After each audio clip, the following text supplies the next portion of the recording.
Okay. Yeah, I hug her like that when she's like, "Oh, stay away from me! Stop! You're hot." Thank you. You give me cooties. Oh my, you're high. Yeah. Yeah. Don't give me your cooties. Don't give me cooties. Oh. Sorry, guys. There were a couple of girls when I was in grade school that didn't bathe very often, and we called them germs. Jeez. We said they had germs. We didn't have cooties back then. It was called germs. And so if the girl touched you, you touched her, you had to go touch somebody else. So you got her germs now. And felt terrible later because they were very poor. They came from poor households, and after a while, I quit doing it because it felt bad. Yeah. When you're in grade school, you just do stupid things like that. Well, you're a kid. You know, you're learning what to do and what not to do, and yeah, try your best. We're not on the page. Huh? We're not on the page, are we? Should be. Yeah, it is. I'm looking at it. I had to recirculate it. Okay. Yeah, I keep forgetting to share it on your page. If you want to share it on your page, you can. I keep forgetting to do that. There's so much going on, I forget. Here we are. Told you. No, I have to select the different groups. I put that in. I always select the Wide World of Belts group, Andy's group, and then the YouTube channel, and that's the max. I can't do more than 3. Mm-hmm. So you have to share the link in the other groups if you want to share it. Yeah. 10 I people keep watching. forgetting to do that when I do my live.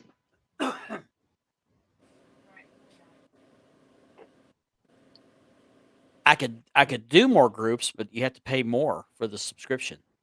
Oh, I got it. Yeah, you have to upgrade. I'm trying to keep the costs down. Not enough budget. Yeah, I mean, I could do a GoFundMe, I guess. Well, Virgil did. I heard recently. about that. Just don't be buying any belts. Yeah. You mean bouts? Bouts. Bouts. Way to stick your neck out there. Bouts. Bout. Oh boy, my back kind of hurts. Oh. I woke up yesterday. My back was so stiff I could barely walk. Well, I didn't have my recliner for a couple days, so did a lot of walking downtown Oklahoma City in the cold. It's about a half-mile walk from our motel to the arena. What are ticket prices for the Oklahoma City Thunder games, Mark? How much is it per person? We were in the nosebleed section, and I think they were like $17 to $20 a ticket. That's not bad. That's not bad. No, I didn't know I had no idea what they were going. We were in the very top section, about halfway up, so we were pretty close to the ceiling. We call those the Bob Uecker seats. It must be up in the front row. I remember that commercial.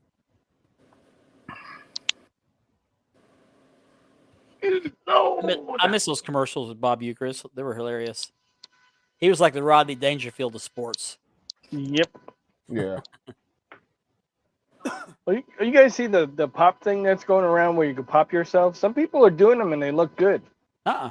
You can pop. Oh yeah. I have seen those. Yes, I have. Yeah. Funko Pop yourself. Funko Pop. Yeah. Dave Miller did one. Looks pretty cool. He AI'd those pictures. He AI'd. He didn't really do. He AI'd the pictures. They looked really neat. Right. Yeah. I wouldn't do it unless I get my gray beard because I'm Grandpa Ben. There you You go. are Grandpa Ben. Yes, you are, Grandpa. And I'm the dumbass. Does it come back? Does it come with a bottle of Viagra with it? Yeah.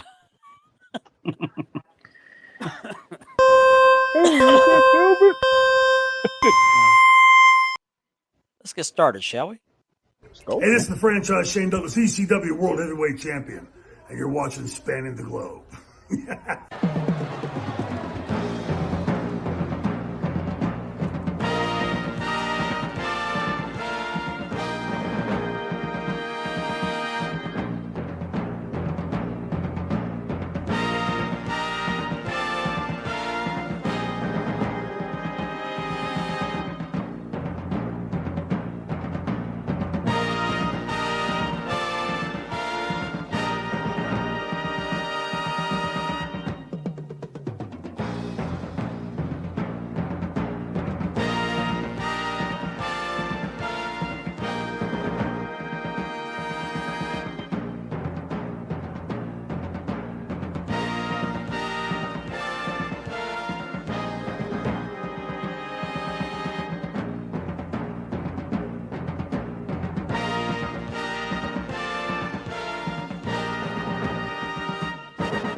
Sorry about that, Ben. I forgot to edit you into the that intro. I thought I covered it all. I was So- gonna say we couldn't see around the sides of the thing at this time either. Yeah, no. So now I'm relegated back to being the other guy. No. The other grandpa. Yeah, the other grandpa. Good evening, everybody. It's Thursday night, and welcome to another edition of the weekly show Spanning the Globe. My name is Mark Maggard. I'm your host. What's up, And joining me tonight, to my left and your right, is Mr. Richard Ward, a.k.a. The Warden. Hello. What's up, everybody? And right underneath me there is Mr. Grandpa Walker Hello. from Championship Belt Brothers. The Good other evening, guy. What's everyone. up, Joey? Good The day. other guy. And The other to his grandpa. left Hi, is Grandpa. hello, Grandpa. Get off my lawn. And next to him is the founder and owner and CEO of Love Those Wrestling Belts, Mr. Andy B. Hey, everybody. Howdy. Hi, Andy. Hi. Let's see who we got watching tonight. We do have Mr. Kirk Hall, who's a little late commenting tonight. Yeah, I'm An hour surprised. later. New Year. What's up, Kurt? Hello, Buck. Hey, Buck. There's Nora. All the Now way the from show's Malaysia. official. Little Scott. What's up, Scott? Happy New Year. Scott. Happy New Year. Happy almost Happy New New Year. Hello, Jim. Hey, What's how's it up, going, Jim? Jim? Mr. Ethan Thompson. Hey, Ethan. Hey, Ethan. What's going on, brother? Yeah, StreamYard can have some issues sometimes, but this was an editing issue on my part, so I take full blame for that. Mr. Christopher Rains. Hey, Good evening. Chris. What's up, Chris? Ben's number one in our book, too. Ichiban. Ichiban. There you go. Hello, Platinum. What's up, Platinum? Good Hey, evening, what's Jason. going on, Says- Jason? Hey, Jason. Oh, Joey. Joey. Hey, Hey, Joey what's Gray. going on, Joey? Joey's watching tonight. Yeah. We have a special show lined up for you guys tonight. I'm good. We are man. going to be talking about the movie The Iron Claw. All of us have seen it. So I'm going to warn you ahead of time right now. If you have not seen the movie right now or have not seen it as of the airing of the show, there are going to be spoilers. So if you don't want to see spoilers, yeah, there's this ticket. What's up, Rob? You might not want to watch the show right now. Watch a replay after you see the movie, but we're going to talk about it at Rob, length tonight. Drew, Hey, Drew. Lane. Lane. Lane, what's Drew. up? Hello, Megan. Hey, Megan. Hey, Megan. Megan. How you doing? Oh, we're on the big screen now. Yeah, yeah. We made it, guys. We made it. Most of them die. Yeah. Well, true. That's Ethan. not a spoiler. No, that's like saying the Titanic sinks at Yeah. the end of the movie. That's not a spoiler either. Right. Hello, Ashley. That's my daughter, Ashley. Hey, Hey, Ashley. Hey, Ashley. Which reminds me that this show is sponsored by Mark Leather Championship Belt Leathering and by Unique Championship Belts. And we have an informal sponsor, which is my daughter, Ashley. She's made some shirts for us. And if you want to look her up on Facebook, it's Ashley's Southern Designs. She does some custom shirts and a lot of things. But she's dabbled a little bit of wrestling related stuff for us and some of our friends. So Mhm. That's great great work. work. So help a girl out. And if you're watching us on Facebook, we appreciate that. But please What's click up, on the Ricky? StreamYard link so your name pops up. Click the little thing that allows your name to pop up. We love to give shout outs to our people who are watching our show. And we'd like to know what your name is other than just Facebook user, because if you don't click on StreamYard to allow that, you're just going to show up as Facebook user. And we would not have that. Okay. And if you don't want to do that, you can go over to the YouTube Wide World of Belts YouTube channel and click on the Spanning the Globe stream. We're broadcasting live on there as well. And if you're on there, click the like, share, subscribe button. We sure love to get the counts up. Have a big audience there. And that portion of the show is made possible by a partnership with the Brothers of Kayfabe podcast out of Oklahoma City. They're on a brief hiatus at the time being, but we do appreciate their partnership in that. It sure keeps the StreamYard subscription affordable for all of us. So Thank you, guys. give them a Yeah, shout thanks, out. Scott. Thank you. Check them out. Let's see. That's great. That's great. Yeah, he did. He posted a bunch of pictures of wrestling books. Yeah. He's He's got a got library. quite the collection of books. He does. He does. Quite a collection. Megan finds something funny. Yeah, I said we made it. Yeah. We're on the big screen now. Yo, We're in Ricky. the big screen. Hey, Ricky. Hey, Ricky. How's it I going, think man? Ashley mentioned that. I think Ashley did mention that to me. Awesome. Yeah, appreciate Nice. you supporting my daughter. You'll be very Um, happy. She will. And I'm very happy. So let's start out with, let me get this ready, Belt Cam. We're going to start the show as we normally do with the Belt of the Week. And in honor of the subject matter tonight, we're going to be talking about the Iron Claw movie. The Belt of the Week is related to this. And I will pull this up real quick. There we go.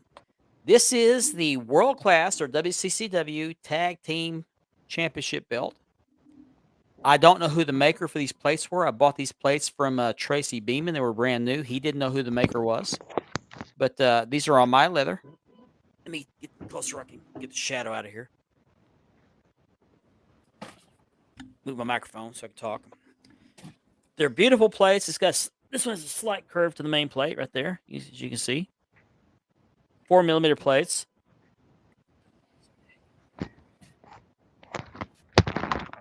I did some basic tooling on these. On this one, I mean.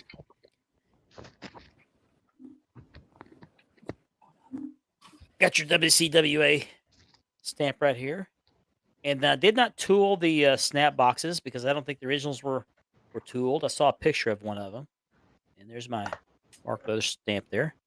Here's the back. Yeah, I can't keep the light in the right place where I don't have the shadow. I apologize for that. Nice. I only have one of these belts. I don't see the need in collecting 2 tag team belts.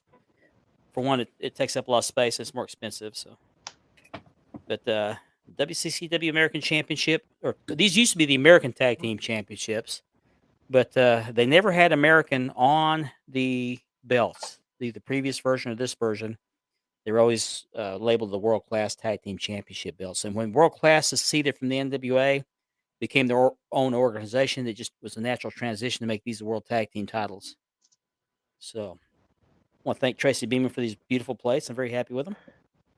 And while I'm down here, move this over. I still have for sale this NWA U.S. Heavyweight Championship, which is the 10 pounds of silver, the painted version. And the plates, these were made by Unique Championship Belts, which is one of our sponsors. And this is also on my leather. It's on a lace strap, American leather. Right here. Nice lacing on the strap. And I always put an American flag on the American titles and national titles and U.S. titles.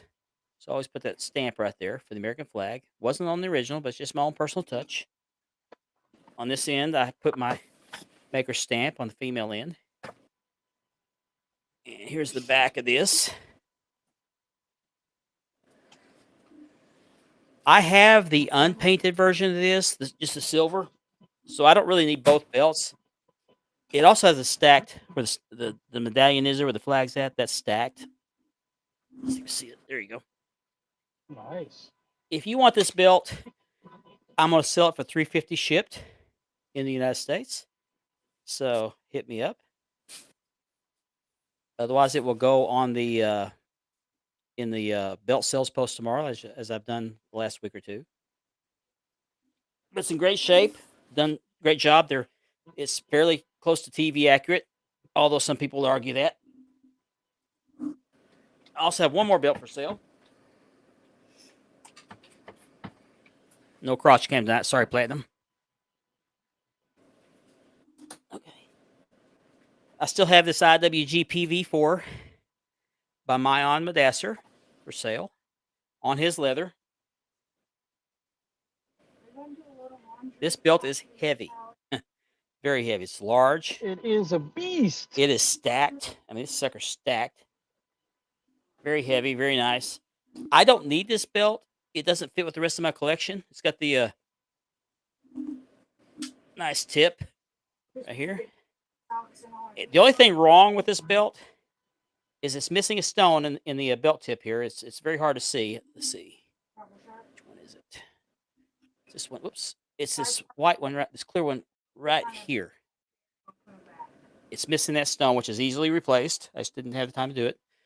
But I'm going to let this belt go for $400 shipped. I misquoted the price last week, $300 shipped. I'm going to let it go for $400 shipped. But please hit me up if you're interested in it. Let's look at the back of it real quick.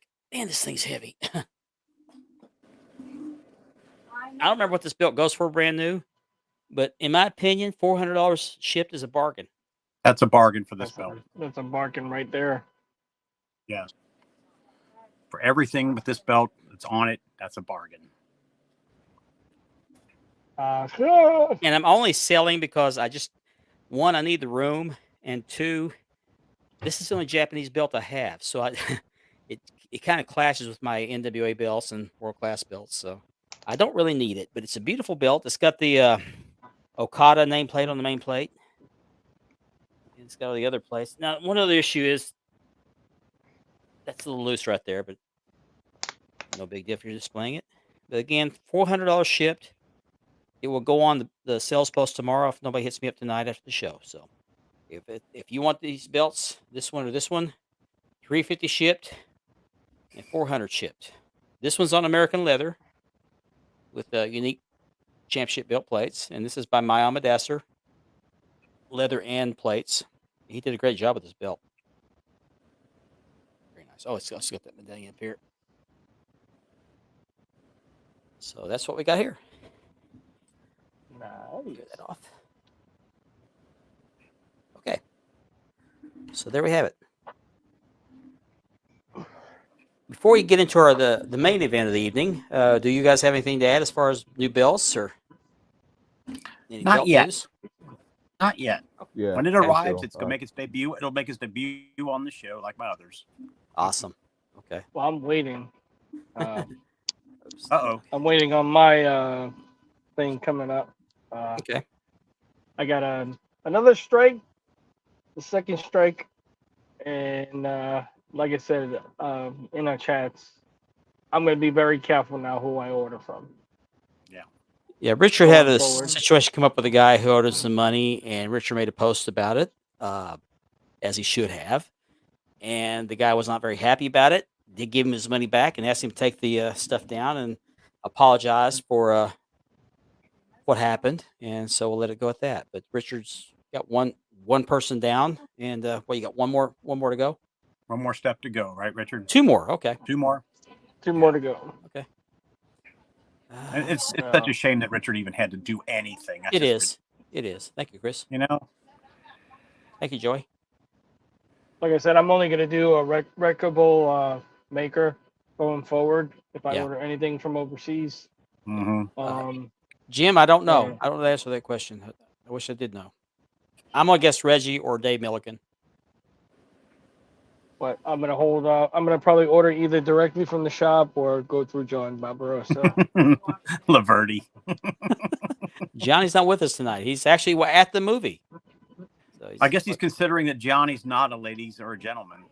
Yeah. So Well, Gianni's at the movie taking notes on the shower scene. he's taking notes on our topics on the shower scene. Yes. Yeah, seriously.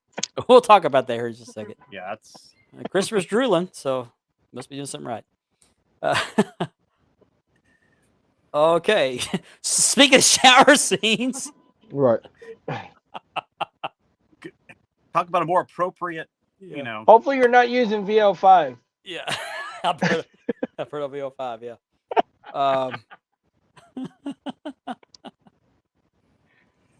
Yeah, it does suck, and it does happen. It happens to Awesome. the best of us. But thank goodness, Hello, Antonio. thank goodness for the PayPal protection. Yes. Definitely. Yes. Thank Definitely. goodness. And public shaming seems to work. It's just a shame it has to come to that. It's a shame it has to come to that. Exactly, Mark. And when it comes to that point where somebody's ghosting you, they're not replying to you, they're giving you excuse after excuse after excuse. When you finally had your fill of it, and months go by, you have to go public and say, "Hey, this is what's going on. Don't do business with the guy." And then the guy gets upset with you, saying, "Hey, take that stuff down. You're making me look bad." What are you supposed to do? Right. So, Mm-hmm. sweater's dirty. Hopefully Yeah, you Antonio, don't shrink. I stayed pretty sober. I spent some time with my family. Had a great time in Oklahoma City over the weekend. Definitely. Mhm. Last night. I did get my virgin coquito though, Ah, okay. with no alcohol in it. Oh, okay. Nice. How was it, Richard? Delicious? Oh yeah.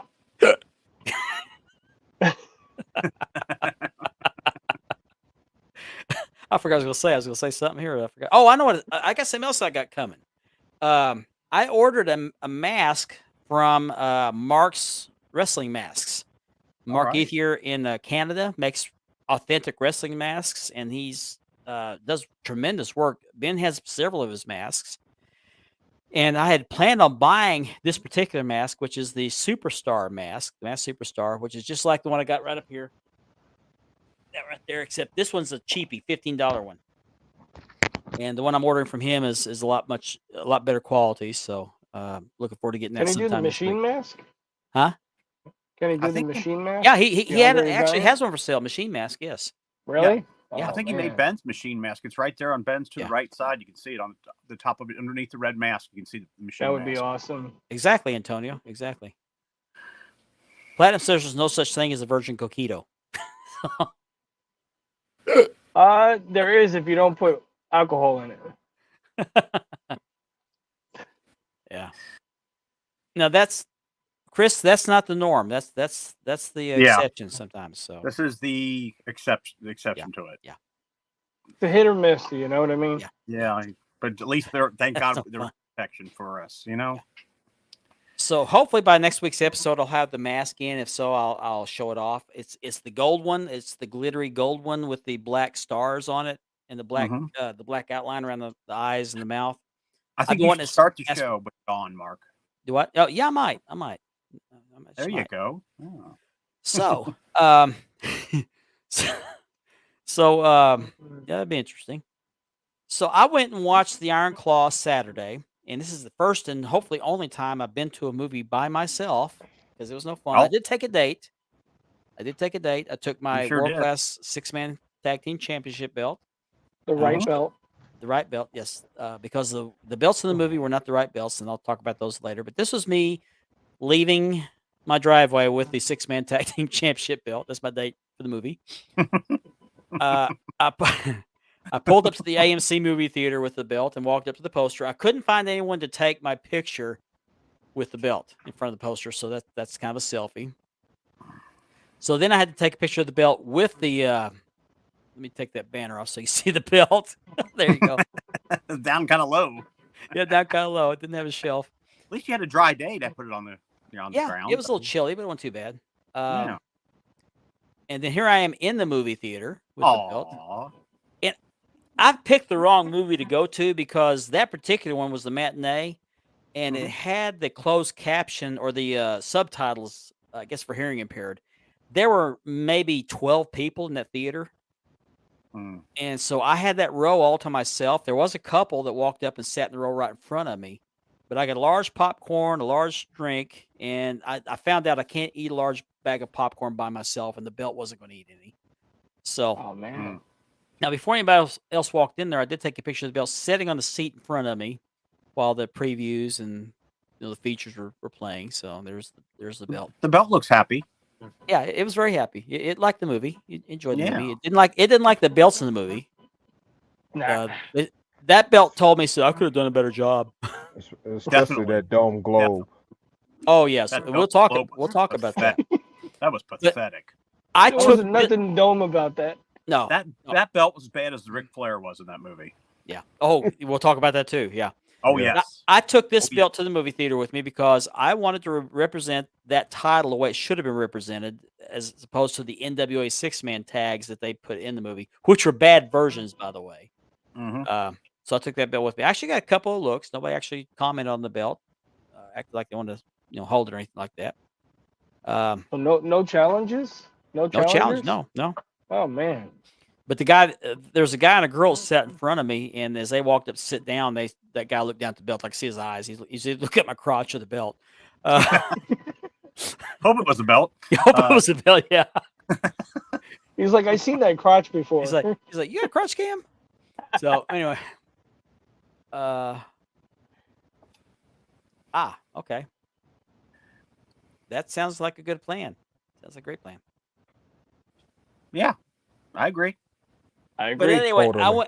I went to this movie which had the subtitles, and I didn't catch that when I ordered the tickets online. It was after I got the confirmation I already paid that I saw it was going to have subtitles. So I had spent part of the movie hold my hands up like this to block because they were very distracting. It was annoying, which I knew it would be. But let me just open up my document here because I want to read this. This is my review of the movie The Iron Claw, and I want to start off with saying this. When I went into this movie, I went with the expectation of inaccuracies in both the timeline and knowing that the wrong belts were used in the movie. However, I did enjoy the film. I really did, and I got a feeling of nostalgia as the story unfolded. You know, it's a 2-hour movie. The last 20 minutes of the movie kind of made me a little misty eyed because I could feel the pain, the sadness that Kevin had been experiencing. I just can't even imagine, the loss he felt. And I fought back a tear or two as the movie came to an end. And if you've seen the movie, you know what I'm talking about. Him and the boys out there in the yard. Yep. Overall, the casting was pretty good, and the story was factual in most areas. But as Hollywood always does, creative license was taken throughout the film. Let's start by talking about the characters, and you guys can jump in anytime. I've got a long list here, so you guys can jump in anytime. But in my opinion, the casting for David and Fritz was perfect. Hope McElhenney was Perfect. Fritz. He did a great job as Fritz, although his voice wasn't quite as deep. But I thought he looked He couldn't have done like any Fritz. better. Right. And then Harrison Dickinson, who played David Von Erich, they made you Perfect. believe they were the real deal. Mm-hmm. Perfect. Yeah. And what's Perfect, funny about that is Dickinson is British, Yeah. and he lost his British accent and picked up David's Texas drawl, which I thought was perfect. Especially he said that part where he says, "Oh, we'll put the iron claw on you." You know, he just sounded just like David did. I was also impressed. I'm sorry. Go ahead. Do what? No, I said he did his homework. Yeah. He did. He obviously watched the videos of David. Yeah, absolutely. If you hear the guy talk in interviews, he sounds nothing like David. I mean, he got completely in character. Another guy who I thought did a pretty decent job was Kevin Anton. He played Harley Race. And he was pretty convincing. Oh yeah. Yeah. He looked just like Harley. Yeah, he tried to do some of Harley's promos where Harley referred to his opponents as plastic, and Harley's mentioned that several times in his promos. It was a little bit different, but I thought he did a pretty good job. What one funny thing I noticed about this was when he came out as Harley Race and took his robe off, he had the belt up there. There was a gap between the bottom of the belt and the top of his trunks. You could see his belly, which Harley had a big, beer belly, but you never saw his belly underneath the belt like you did with this guy. It was hilarious. Yeah. No. I also thought that Zac Efron did a pretty decent job as Kevin. The only criticism I have was two actually. I didn't write the second one down, but he was too bulky. Kevin was very cut. Too big, He was muscly right. and very Yeah. cut, but he wasn't bulky. Yes. He was not bulky ever. No. But Zac Efron put on the muscle, put in the work. The only other criticism I have of that character is that horrible wig he wore. That was a terrible wig. Yeah, I hope that wasn't his real hair. Well, I'm convinced that's the same wig that Lou Ferrigno wore when he was the Hulk. I'm serious. It was styled terribly. Now, Carrie and Mike, Can I say something here? Go ahead, I don't yeah. mean to, but the actor playing Carrie. Okay, Carrie was 6'2". The actor playing Carrie was What's up, 5'7". Facebook user? Yeah. It's like, come on, guys. Carrie was 6'2", I think. Yeah, Carrie was 6'2", and this guy was 5'7". It's like, guys, this isn't working here. I mean, he was a good actor. Don't get me wrong, but he was. Yeah. When you saw him standing next to the others, he was way too short. I mean, Carrie was a big man. Yeah. Yeah. We all did, Mark. We'll talk about the Ric Flair character. Oh, the Ric Flair character. Facebook user. What's up, Facebook user? Yeah, Zach was probably the size of Carrie. Maybe not the height, but he was the size of Carrie. Yes. Yeah, he was close enough. Yeah. But Jeremy Allen White played Carrie Von Erich. He was, in fact, I thought he was built just like the original Mike, the real Mike. He wasn't near as muscular. He wasn't near as bulky. But in terms of size and stature, I thought he was more like Mike. Maybe even Chris, who wasn't in the movie, by the way. Stanley Simons played Mike, and he did a pretty decent job. But he was much taller and heavier than the real Mike. Yeah. And I saw an interview with the director today, and he said he wasn't looking to cast these guys exactly like the real guys were, which it would be hard to, I would think. We're talking about a very unique industry they're representing here, but they weren't even close with Kerry, Mike, or Ric Flair. This is the next one I'll talk about. Aaron Dean Eisenberg. Is he a wrestler or is he an actor? I don't know the name either way. Okay. Well, he was terrible. Must be an actor. Yeah, he was all awful, horrible. Oh. Now, granted, I will give you this. It would be difficult to cast an actor who can exude the same character Ric Flair was or is. Oh, I mean, it's just so much flair there. You couldn't repeat that. But this guy was so off target. It was terrible. That was a horrible representation of Ric Flair. It was. I would like to see what Rick thinks about that. Yeah, I've been doing searches for interviews of Flair to get his thoughts on it, and I haven't seen where he's done an interview on it yet. I heard or read somewhere that he didn't want anything to do with this movie. I don't know where I read that or where I heard it, but I heard he wanted nothing to do with this movie. But when I saw this guy playing Ric Flair, I didn't see Ric Flair. What I saw was Austin Idol pretending to be Ric Flair. Mm-hmm. That's what I saw. I saw more Austin Idol. Way to put it. You being That's generous. a very good way to put it. Yeah. Jay Lethal would have been a better pick than that guy. Yeah. He would have. I agree. I agree. But they did say one thing. Now, here's what the thing was when he did the promo as Ric Flair. He threw every Ric Flair one-liner in there they could. The long limousines, the women. The only thing he left out was Space Mountain. The alligator shoes, the suits. I mean, he basically copied a lot of the different promos that Ric Flair did. And through the he did his research. He did his research. Well, he did, but he didn't have the deep voice like Flair has. He reminded me a lot of a skinny Austin Idol. That's what he really reminded me of. Yeah. One thing I found funny to this was when he came to the locker room after his match with Kevin, when Kevin wouldn't let go of the Iron Claw, and I'll talk about a little bit more at that in a minute. But he came in and was talking about partying. He said, he said he wanted to go out and party and mentioned he would be at the Holiday Inn, which Ric Flair mentioned Holiday Inn in a lot of the stories. He'd go there and buy drinks for everybody, and because he wants to stay in the room, he wanted to be entertained. So I thought that was kind of funny. So as far as the characters now, Doris, I mean the woman that played Doris, I don't have anything written about this one, but that's Maura Tierney. Yeah, Maura Tierney. Yes, she was in that movie Liar Liar. Wasn't she the mother in that movie? Yes. Yes. Okay. Yeah. I thought she did. No, wait. I don't think she was the mother. I know she was in ER. She played the one of the nurses in ER, I believe. Was she in ER? Okay. Well, I think she was in News Radio. Was she in News Radio? TV show News Radio? Tons of TV. Yeah, tons of TV roles, yeah. I mean, she did a decent job, but they made her look like very passive. Like she was okay with everything. Like whatever Fritz said, okay, I don't want to wreck the boat. I mean, I didn't like she's like very intimidated by him. Yeah, in the movie. And I don't know if the real Doris was like that or not. I mean, I thought that was okay. I mean, not knowing a whole lot about Doris, I thought that was okay.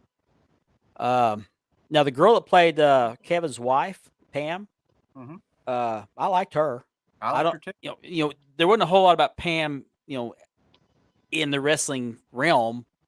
I just knew that he was married to a woman named Pam. But I thought she did a pretty decent job. Yeah. One other thing I didn't like about Zac Efron's portrayal of Kevin was with Pam.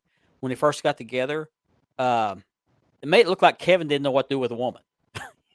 He did seem a bit backwards, didn't he? Yeah. He seemed a little timid, a little shy, and I just don't know that was the case. But again, I wasn't in the backseat of the car with him, so I couldn't tell you. No, I don't think he is, Jim. I really don't, because he really wasn't consulted on the movie either. But yeah, I didn't like that part of it because it made it look like she was driving the whole thing when she took him out to pick up after the party. So you've been with him? No, I haven't. He act like he didn't know what to do. Yeah. But I mean, that could have been the case, but I just didn't like that. I remember I saw an interview today where Kevin said he didn't meet Zac Efron the whole time they were filming or before, at all. Wow. Yeah. I want to touch on this. This is actually, I didn't write anything about this either, but this is something I noticed about this. When Fritz come in the ring and was bragging on the boys, he called out Sam Mushnick and all this stuff.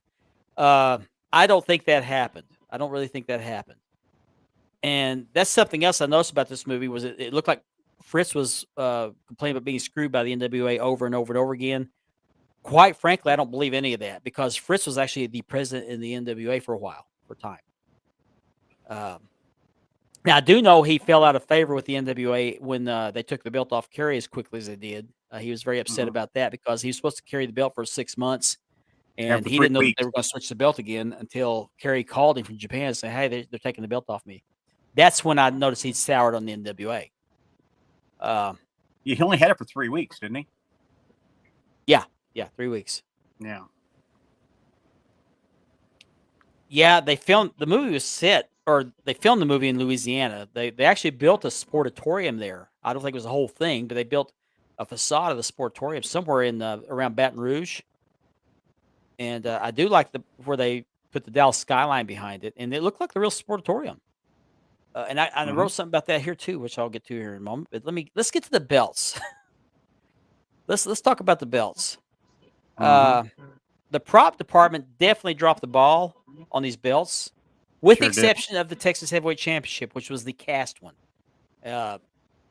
That's the one that David held. And that's the one Dave was that was more associated with David than anything was the Texas title. But Kevin was, and I think he held the title briefly, but that belt was pretty accurate.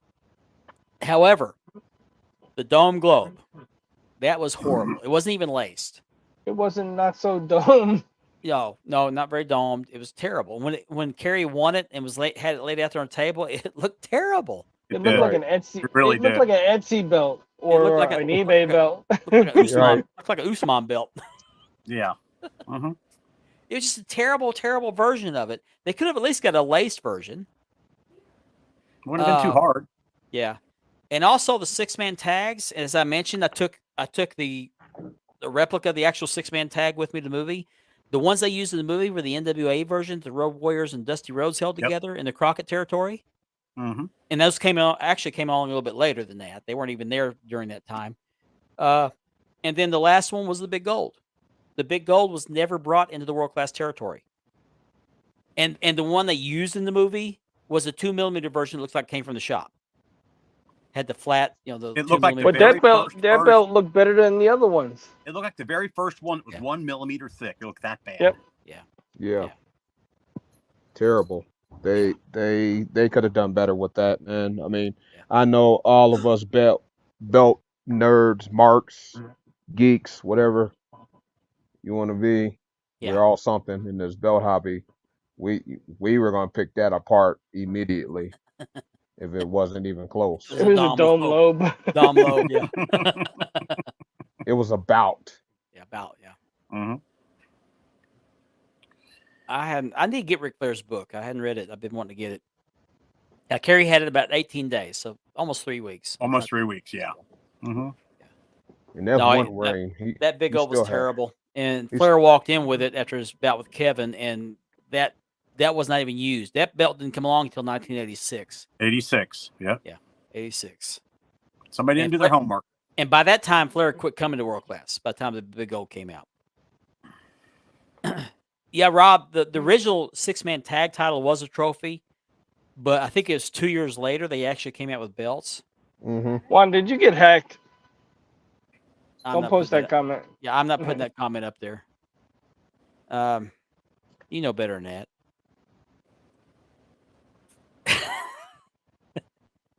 Chris, you need to keep some Kleenex handy as much as you drool. Or a beach towel. One of the two. Beach towel. Yeah. Or a chamois. But yeah, the belts were bad. Or a terrible towel. They could have spent a little bit more money in the product department and come up with better versions of the belts, in my opinion. Somebody just didn't do their homework. Yeah. And I touched on this a minute ago, but I want to talk about the Sportatorium again. They recreated the Sportatorium. The exterior looked pretty good, looked pretty close to accurate from some of the pictures I've seen. The only criticism I have, and it's just a minor criticism because I watched the show. I know how it appeared. The tunnel where they came out, In the movie, it was at floor level. They just walked straight out to the ring. The actual tunnel that came out was halfway up the Down. bleachers. Yeah, it came Yeah. downward. And they come out of that tunnel and walk down the ramp between the Yeah. bleachers while going down the ring. Mhm. Yeah. Yep. Mm. I think they also did a pretty good job with Fritz's office. He had Oh, the wood paneling in his office. They recreated that. I They thought looked they really did- identical from the pictures I Yes. saw. Yes. I don't think they had a window overlooking the ring like they did in the movie. I don't think they had that. But it was a nice touch. Mhm. Now let's talk about the story. Or Mhm. do you guys want to talk about any more of the stuff that we just talked about? The belts or the Well- actors? I like the story. Like you, I thought a lot of stuff could have been done differently. Yeah. They definitely pulled out the heartstrings big time in the Oh, movie. yeah. Absolutely. Oh yeah. Zac Efron, like Andy said, he should have been the other guy. They should have been switched. He shouldn't have been that bulky neither, but I gotta give props to them. Even Chavo was in the movie himself. I didn't know that till after the movie. Yeah, He in the played the- he beginning played of the the Sheik. scene. Yeah, He he played played the Sheik. I got to give props to every single one of those guys. They actually took the training seriously, and they They look did. good in the ring. They did. I mean, Mhm. I know Yeah. Hollywood works their magic, but they look like they actually took some hits, took Yeah. some hit, Mhm. falls. Juan, Mhm. we already talked about the belts. You must have come in late. We already talked about the belts. They were horrendous. But Yeah. the person who played the father, perfect. Yep. Harley Race character was good. Ric Flair Yeah. character, that's a different story. They Oh could have God, did that was better. horrible. I really like, just the way the movie was portrayed, and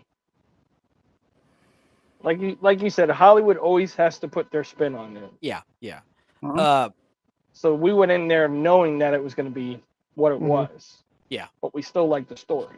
Yeah. That's my take on it. I say 8 out of 10. That's what I said. 8 out of 10. I'll give it 8 out of 10. I agree. I have another one that I didn't like is Bruiser Brody in that movie.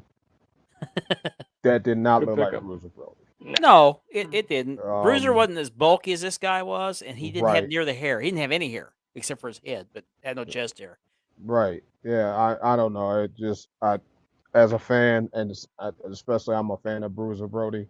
Grow up watching him. I just couldn't make a connection with that guy that did the Bruiser Brody. The Freebirds. Yeah. Yeah. Great. Yeah, Buddy, I agree. I like that yeah. with them. Buddy and who am I Terry. missing?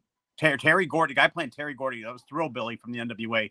He was Yeah. really good as him. Yeah. Really good as Yeah. Now Terry they didn't Gordy. have any speaking parts. They No. were in the movie for like 2 minutes. But Right. but in the ring, that they had the same moves, and he was right on. I think. Now another thing, you had MJF in there. He played Lance Von Erich. Now he didn't have a speaking part. He was in the scene His where whole 10 Kevin was trying to seconds. tag in. Yeah. He had a bad wig. That's what he did. Yeah. Hey, if that's what he did in the movie. That's it. It wasn't He looked tag like he Kevin. stole Ric Flair's wig.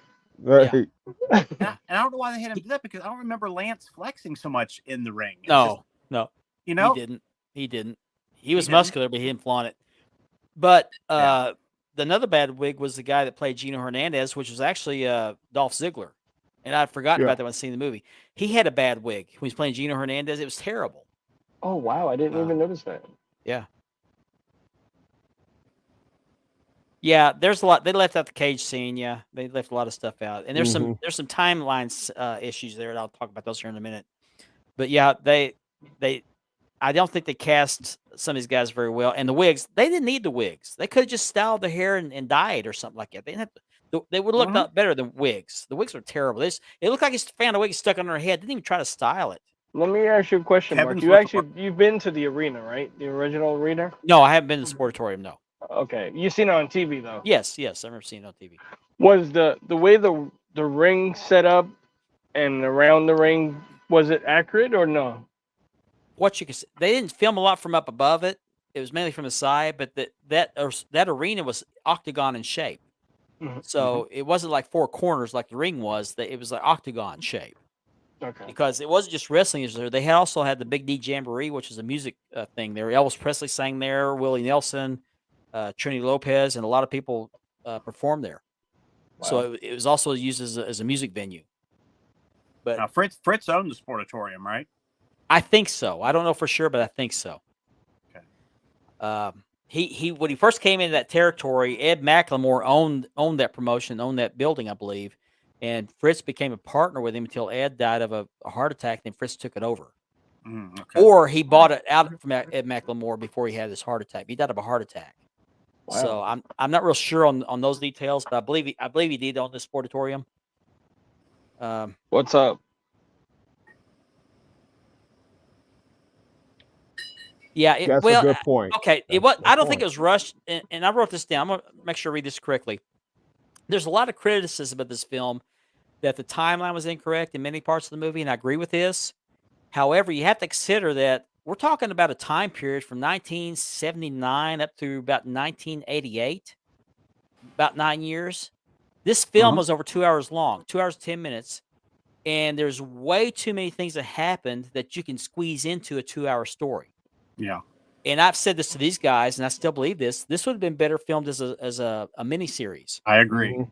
I agree. Because- Tell the whole story. Don't be Yeah, cutting like we're the not heads. talking about just the Von Erich tragedies. We're talking about Gino Hernandez. We're talking about Chris Adams. We're talking about Bruiser Brody. All these guys died in that time frame, but none of that was portrayed in the film. So there's so much left out, and they left out Chris because that Chris. that was bad. Yeah, and Chris was in the promotion very briefly because as soon as he got in there, he started breaking his arm, and he couldn't perform, and he died. So and they cut out the story not just because of that, but because it was so close to Mike passing away. They didn't want to overwhelm everybody with the tragedy, so they left that part out. And it was it was horrible. It was a horrible ending to that deal. But I think there's just so many events that occurred during that decade that they had to cut out a lot of things to fit the bulk of the story of that 2-hour window. I'm just hoping for the extra footage, if there is any, when it releases for home video. Yeah, I plan to buy on DVD. Oh, Pilon. Hey, Hey, Peleon. Pilon. Hey, Pallone, what's up? Pilon El Campeon. I hope I'm pronouncing it right. Yeah. Let me return to my review of this.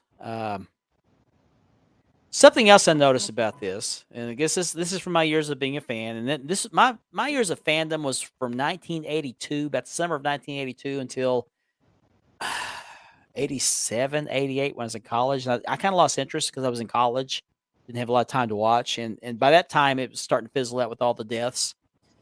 But they portrayed Kevin, David, and Carrie as all living with Fritz and Doris during the majority of the time they were in the movie. However, at some point in time, all three of those boys were married, and David was married when he died. And I think I remember reading somewhere where Mike was married at some point. And David had a baby girl that died as a baby, I believe. I didn't know that till recently. Yeah. But I've got a wrestling magazine which is a tribute to him after he passed away, and it shows pictures of him over his career and some personal pictures. There's a picture of him with his wife, and I can't remember what her name was, but he was married when he passed away. But they portrayed these kids as living with At Fritz home. and Doris. But here's another thing. Something else they left out in the story was that around the time David died, Fritz and Doris were building a new house. They weren't, they were living in Lake Dallas, but they built a new house east of Dallas, around Edom, Texas. And as a matter of fact, they were staying there in a motorhome when David Manning drove up and told Fritz that David had passed away. So they had moved away at sometime during the time period that movie covered. And then Kevin, they portrayed in the movie that Kevin drove up the driveway to the house, which was the original house, because this was the same house they portrayed in the whole movie, while a car was leaving the house, and Fritz had just been notified that David had passed away. Well, Kevin got word by phone call, and I don't know who made that phone call to him. It could have been David Manning. I'm not sure who it was. It could have been Bruiser It was Brody. David Manning, because David Manning took the call from Japan. Well, he told Fritz. He drove out to told Fritz's Fritz. house and told Fritz. Fritz. Okay. Yeah. Okay. But Kevin got a phone call from someone, but I don't know who it was. It could have been Bruiser Brody because they were good friends, and Bruiser was over there when it happened. But Kevin didn't drive up the driveway, and Fritz told him. He was told by telephone. because he said he got a phone call about Daybreak. And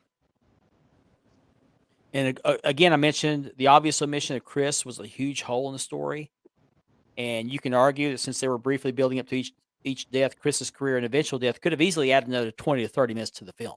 Yeah. Yeah. Which that's I mean, Kevin Costner movies aren't quite that long, so. Yeah. Another thing that was not correct was when Carrie won the title from Flair, Doris wasn't at home watching that match on No, TV. she was She there. was at She the was stadium. there. Yeah. And when Carrie was walking out of the ring and back toward the dressing room, Doris and Fritz were both waiting on him. And then they made it look like they made it look like Carrie had his motorcycle accident right after the match with Ric Flair. That's Right. what they did in Yeah. the movie. And that was not even close. No, that happened actually after I think it's right after the time or right around the time where Royal Class had pulled away from the NWA. Because he was on crutches when Kevin won the WCCW Heavyweight Championship. So, no, it didn't happen that night. Catch up on comments here. Trish. Yeah, I believe that's right. I remember that right now. But yeah, to answer Antonio's question, the movie wasn't so much rushed as they just had to put the main story in that 2-hour window, and they had to leave out an awful lot. And so some time frames were out of whack. Some details were not quite accurate. Another one was that match with Kevin and Ric Flair, where Kevin puts the claw on Ric Flair. He won't let go till Fritz comes over and pulls him off of him. That actually happened at Texas Stadium, the second Texas Stadium show. I saw that match, and Kerry tried to get him off of him. Somebody else tried to get him off there, and Kevin just kept pushing these guys away. Said, "I'm not letting go." And they said, "Well, you're going to kill him." Fritz finally walked into the ring calmly. He didn't walk over and grab him, pull him off. He tapped him on the shoulder, said, "Son, you're going to kill him." And that's when Kevin let go. But that happened at Texas Stadium. Okay. Yeah, I'd heard this story, but I can't remember where I heard it. Yeah, they were. I know what I wanted to mention. Remember the part where he rated his kids? Yeah. Yeah. Okay, that's something else I want to talk about. Yeah. Sitting at the table. The kids were sitting at the table eating breakfast. And Carrie was always Dad's favorite. Well, here's what I think of. This is my opinion on this. This is not based on fact. This is just my opinion. Now, if you've seen the Heroes of World Class documentary, which I have on DVD, but it's also on YouTube. You can go on YouTube and watch it. I sent you guys the link, and Andy's seen it. Halfway through, it's a great show so far, buddy. Yeah. Oh, you've only seen half of it? Yeah. It's like over 2 hours. Yeah. It's worth watching. But in that documentary, they're interviewing Kevin. Brian Harrison did that documentary, and he's interviewing Kevin. And Kevin, he made the statement. He said, "We all know who Dad's favorite was. Carrie's was his favorite because Carrie was the baby when Jack Jr. died. So he was the favorite." He said, "I was the second favorite." And he said, Dad was hard on David because David reminded him an awful lot of himself. I don't believe, this is my opinion, I don't believe that Fritz actually came out and said, "Hey, you're my favorite, you're my second favorite, and the rankings always change." But I think the boys knew based on how they were treated who was in favor with Fritz. Just based on how I don't think Fritz actually came out and told them that. I just don't believe that. But again, I think it's Hollywood just and again, well, they didn't consult Kevin on this movie at all. The only thing they did that Kevin requested was, "Please portray the love I have for my brothers." That's the only thing What about the part where Kevin went to the mother and said, "Tell Dad to leave off of Mike"? Yeah. Tell him to quit. And she had a real cold look on her face, just like, "That's between him and your brothers," and just real cold, like she didn't care. That was it. I mean, makes you wonder. I mean, really, that's how it was. Platinum? It's not even hour. Have a good night, Platinum. Have a good night, though. Night. He's getting rest for the weekend. Okay. Again, that's one of those things where we don't really know. They may have been filling in blanks. Yeah. Because again, Kevin wasn't consulted on this. Yeah. So I think that I kind of got the opinion while I was watching this movie, they were trying to make Fritz look like a bad guy. They poured it on them pretty heavy, man. They did. Now, did he make mistakes with his boys? Absolutely, he did. but I don't think he was a tyrant. They made him out to be. Although they argued against putting Lance in there. They didn't think they needed another Von Erich, but Fritz ruled. It was majority rules, and Kevin said Dad's word was gold. I think he was stubborn in some aspects. He didn't want to branch out like Vince did. They begged him, let's take the TV and go nationwide. He didn't want to do that because he was old school, and they had that agreement among all the territories. We don't invade somebody else's territory. He kept his word on that deal. I agree, Christopher. They should have, but they didn't. But Kevin gave his blessing. He watched the movie, saw that. Yeah, he did. At least they kept the love for his brothers, in the movie. That's what Kevin asked him to do. He said, just please, if anything, make sure you portray the love that I had for my brothers. Because if I believe so, the director was a fan too. Yeah, he was. Yeah. But he's so young. He wasn't there, when all this was actually happening. Yeah. I was 15, 16 years old when I started watching World Class. And so I watched it every week. I bought a VCR, recorded the ones I was going to miss. And I've told this kind of as a joke, but it's really true. The Saturday night shows, I couldn't get dates on Saturdays because I had to lie to the girls, say I have a curfew. I have to be home at 10:30. Well, that's because when wrestling came on, it was at 10:30. And they were so mad at me because I was such a mama's boy. I had to be home at 10:30. No, I want to watch wrestling. So I had to buy a VCR so I could start going on dates again and recording these matches. I watch them on Sunday morning. And my social life greatly improved. That really happened. And I wish I bringing the girl home. How come Mark can't come out on a date with me at 10 o'clock? Well, he watches wrestling about that time. My mom got mad at me for telling the girls that. She said, don't make us look like the bad guys. It ain't my fault you want to watch wrestling. So. Spoken like a true fan. Yeah. Hey, we love our wrestling. What can we say, right? Yeah. Yep, sure do. Another thing that was not quite right, I don't believe, when Mike got the toxic shock syndrome, they portrayed him as brain damaged, like he was zombie-like. Yeah. In reality, I remember when this happened, they did a news conference. He was still in his robe. He was at the hospital in a wheelchair, and they did a news conference. And he was very glassy-eyed, very frail, very pale, had a distant gaze. But once he recovered physically from the infection and got back in the ring, started working out again, I didn't see any obvious signs of a mental issue. He looked normal. He didn't do very good promos anyway, but he was just back doing his promos the way he always used to. As a matter of fact, I think that was the time when he took on Ric Flair to see if David could get a championship match. Now, those who were closest to him said they noticed some signs. Kevin mentioned he'd had some anger issues. He'd beat up a stoplight. He beat up a car. He'd gone to court over some of those things. So there were some issues there, but he wasn't like he was in the movie. He wasn't sitting there just staring off into space like a vegetable or anything like that. He was functioning normally. But that fever, he had 108 fever for like 2 or 3 days, and it did do some damage to his brain. It burned up some brain cells or something like that. So he wasn't his old self, but you couldn't see that in his performance in the ring. Right. That I could. Excuse me, I get the burps.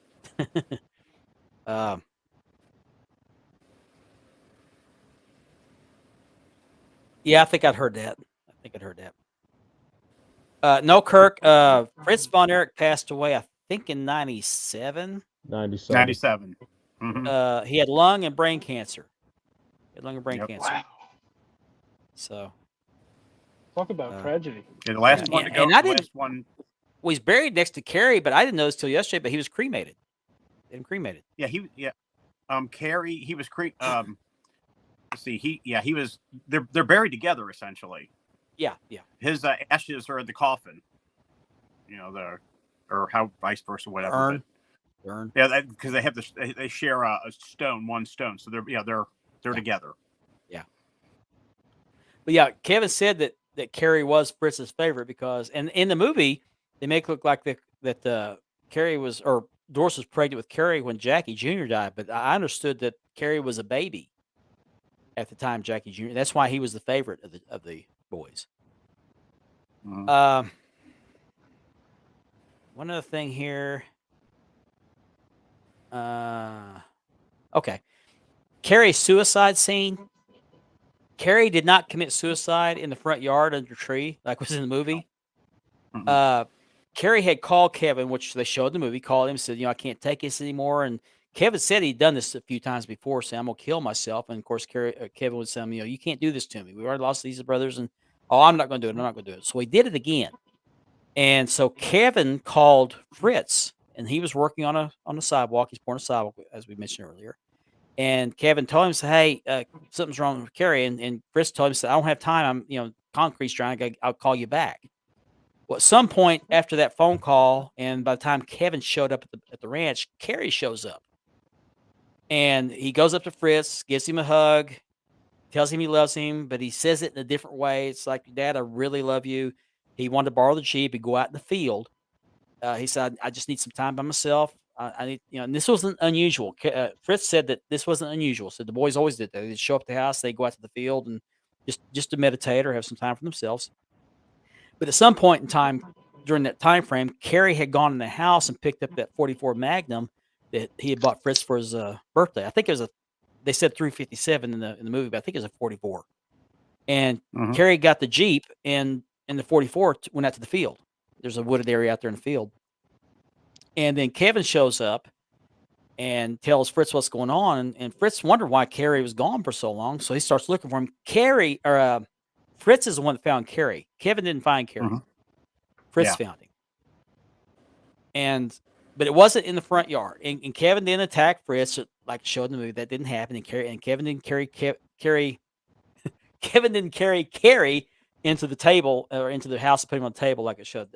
I don't know what happened there, but that was another Hollywood thing. But he died in a wooded area somewhere on the property, but it wasn't in the front yard. Mhm. But Fritz, I saw So an he was interview with him. in real life. It was never brought. Kerry's body was never brought to life and put on the table. No. Okay.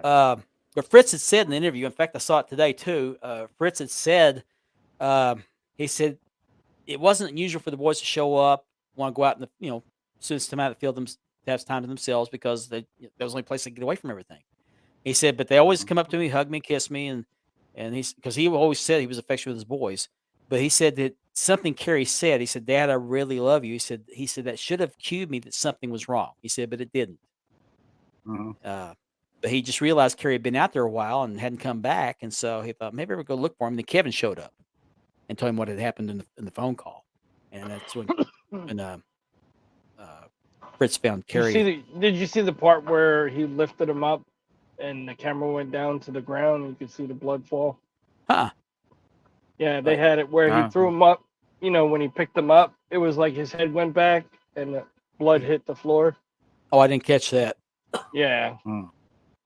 They didn't show you actually seen him picking him up until he started carrying him. Yeah. But before that, they showed the blood hitting the floor. Something else, they made it look like Mike had died actually on the property too. That didn't happen. He went to a state park. Mhm. He disappeared. He left a note somewhere. Don't know where it was left, but Gary Hart told the story. He said that he showed up for a meeting. He said Mike had been missing for a couple of days. He said there was a suicide note that was found, but there was a news story where they had found him in a state park there somewhere in that area, and he had climbed into a sleeping bag, took some sleeping pills and some, I think, beer, some kind of alcohol, and zipped himself up in the sleeping bag and just put himself to sleep. Yeah, they said the note was not addressed, but it was a note that was left in his truck.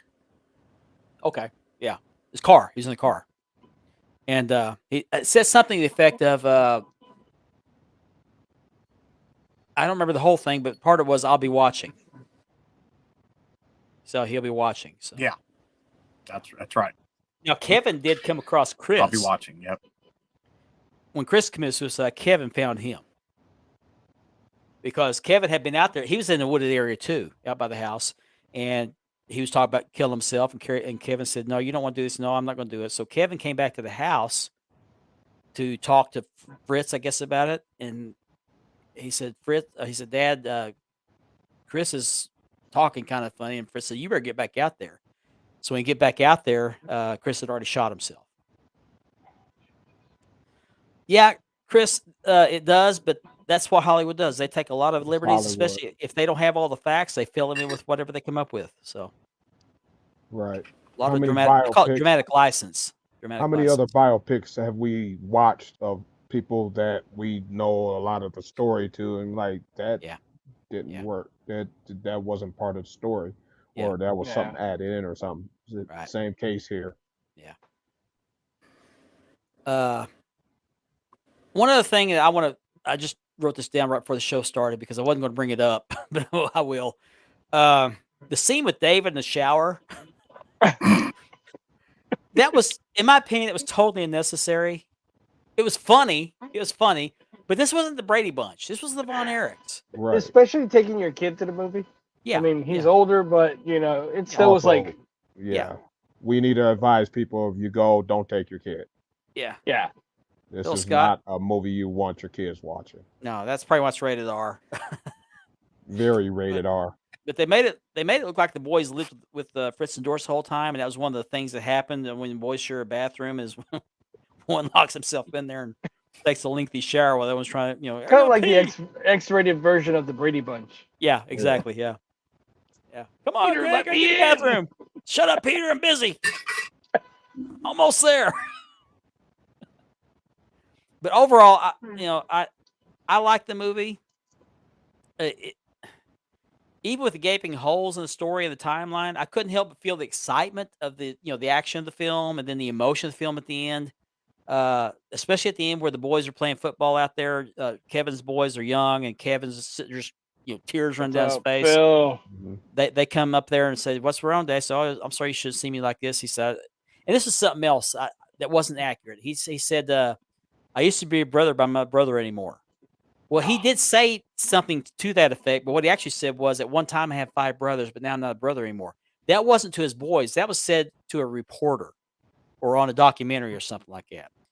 And so when he said that, they quoted him wrong. He said, "Well, I used to be a brother, but I'm not a brother anymore."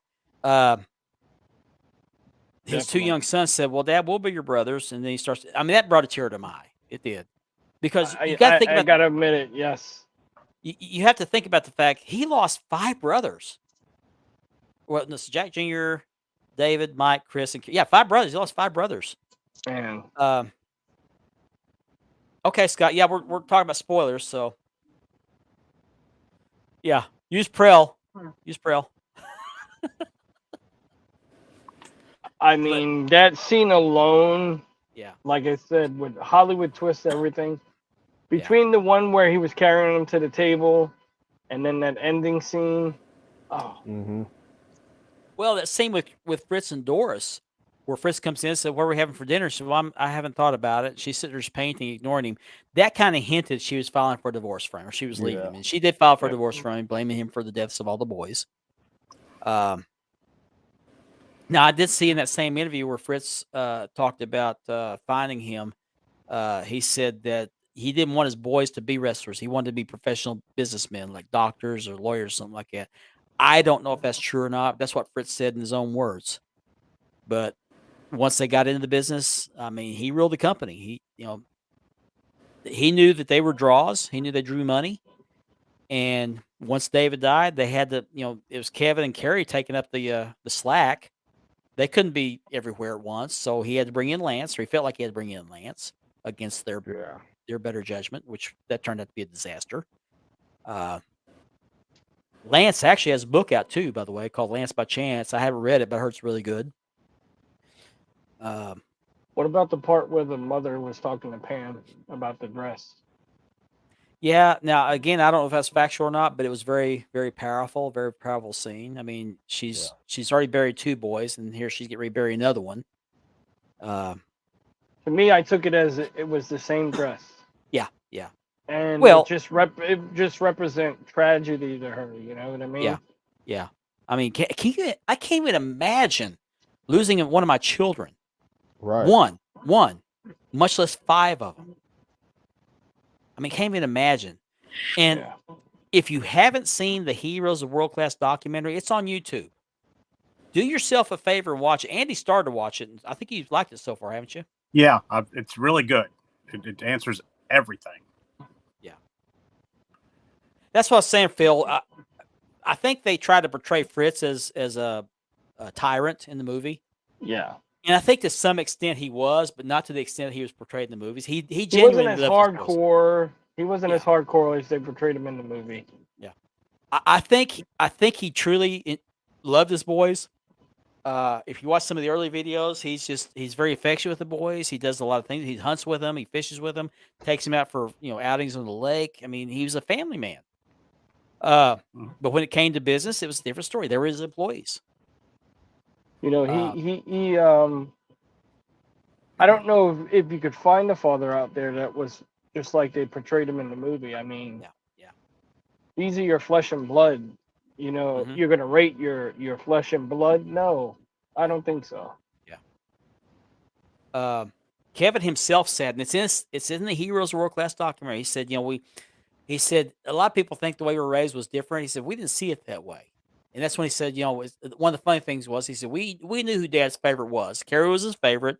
I was his second favorite. David was his third favorite. Right.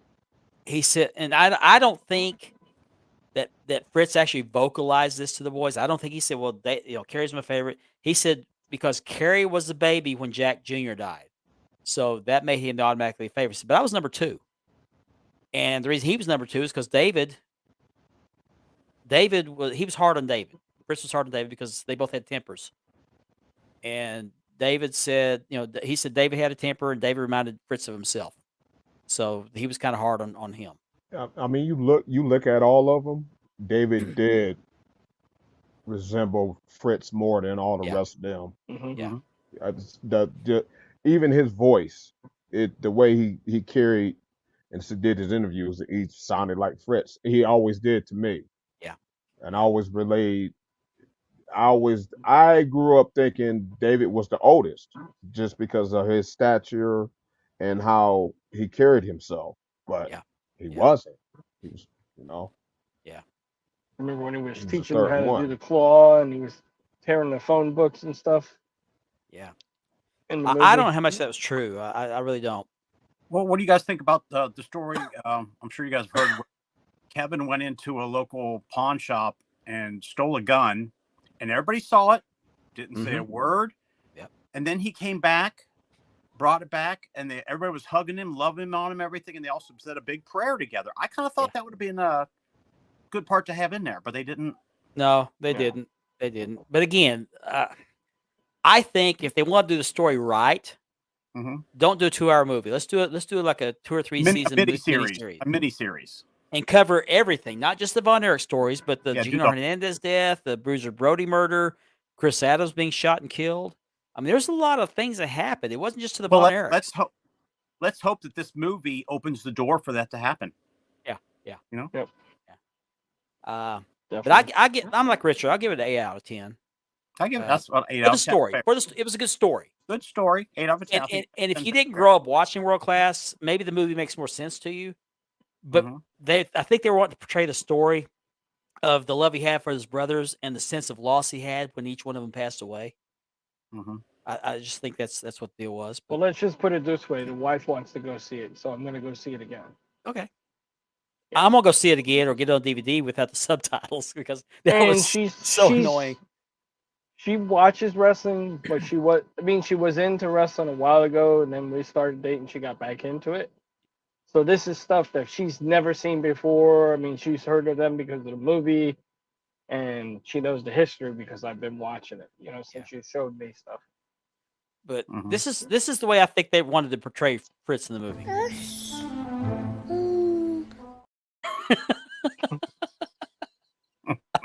I love that. Scott, they actually have one. It's on. I think it's on Netflix.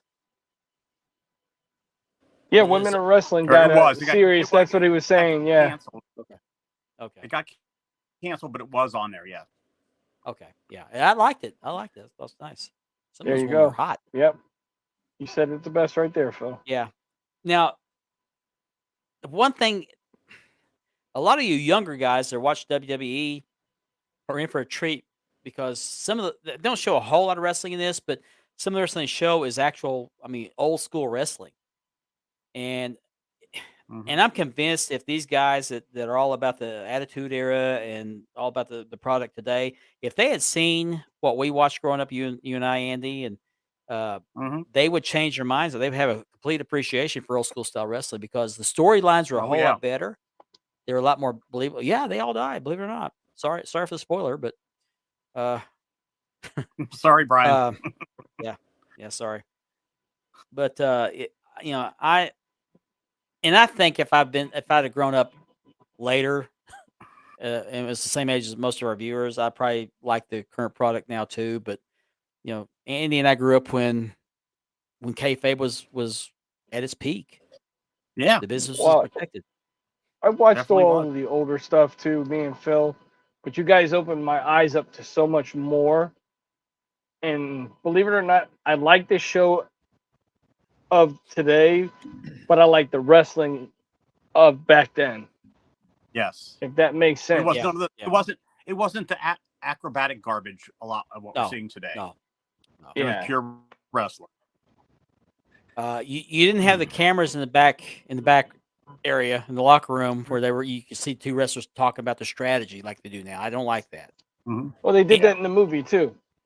yeah, well, no, what they did what actually happens. They were talking about what they're going to do in the match with Bruiser Brody and Gino Hernandez, which I don't think those two actually tagged together, but they were talking to Kevin about, okay, why don't you bounce off the rope, and then we're going to come over with the clothesline and do this. That's what they actually do behind the scenes. I actually saw this. Yeah, Mhm. that was pretty cool about the Yeah. movie too. Yeah. But you didn't know what was going to happen until it happened in the ring. You didn't see it building up. We didn't have all these uh, backseat bookers that watch wrestling go, "Oh, I think it'd be better if he booked him with this guy. I think the angle would be better if we build the story up to get the title shot." No, we took it for what it was. Hey, You this wanted, guy hates this guy. Let's put them together. yeah, yeah. They didn't do that. If there was a heel turn or a face turn, it was all a surprise. You didn't see it coming. Mhm. Nowadays, they say it 10 weeks out. He's going to turn heel in a couple weeks, and it happens. I Yeah. hate that. Mm-hmm. Yeah, it's Where's very the surprise? Kayfabe died. Yeah. Yeah. Sure There you go, did. Brian. Boy. There you go, Brian. And It's another true. thing back then, and I'm not sure if they portrayed in the movie. I didn't really pay much attention, but at the Sportatorium, they didn't have the big, heavy barriers around the ring. They had a little rope between. They had these tire rims in each Yeah. corner in concrete with a pole sticking out of it, and they had a rope that went around the ring. That was the only separation Yeah. from you and the wrestlers. If the wrestlers got thrown out of the ring, they landed at your feet. You could reach out in there and touch them. Yeah. Kevin has scars on his shoulders from the girls clawing him as Yes. he went down to the ring. I mean, they Yes. could easily grab the wrestlers. Yeah.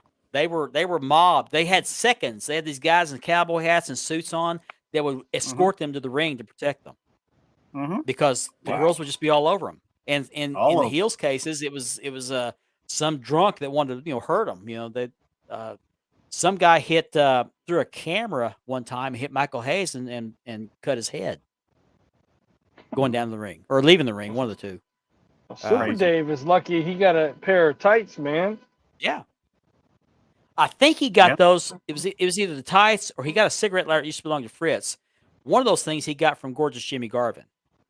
Yeah. Because I remember. Fritz would give a cigarette lighter to the wrestlers that I don't remember what was on it, but it was a custom cigarette lighter with World Class or Fritz Von Erich on it. He would give them away, and I think it was that. But I can't remember where he got the tights. It might have been gorgeous Jimmy Garvin. He got them from some other guy. Do you remember the when Fritz is talking to the wife and they got the two boys in the car, and she walks out and he goes, I gotta start looking the part. Yeah. And he got a brand new Cadillac that was connected to the camper. Mm-hmm. I don't know if that's true or not either. I really don't. Yeah. But when after Jack Jr. died, somewhere along the way, and it might have been when Fritz came back to Texas, because he was on his way to Corpus Christi to run a bait shop for a buddy.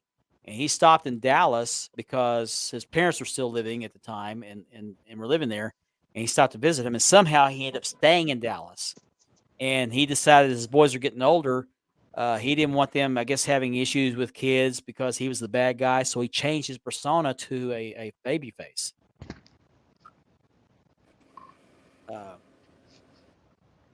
But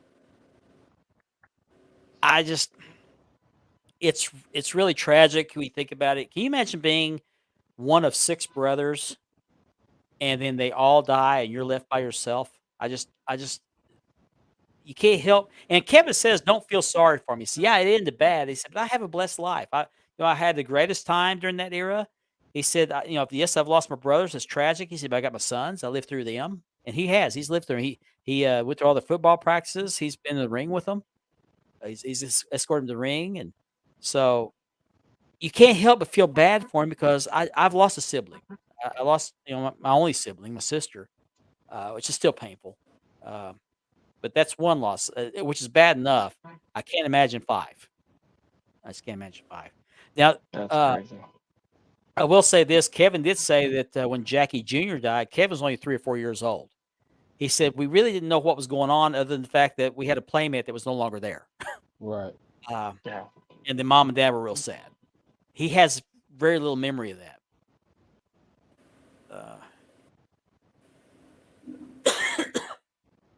I blame Vince for ruining kayfabe. Vince killed kayfabe. He did. That was Yeah, Vince McMahon. killed him.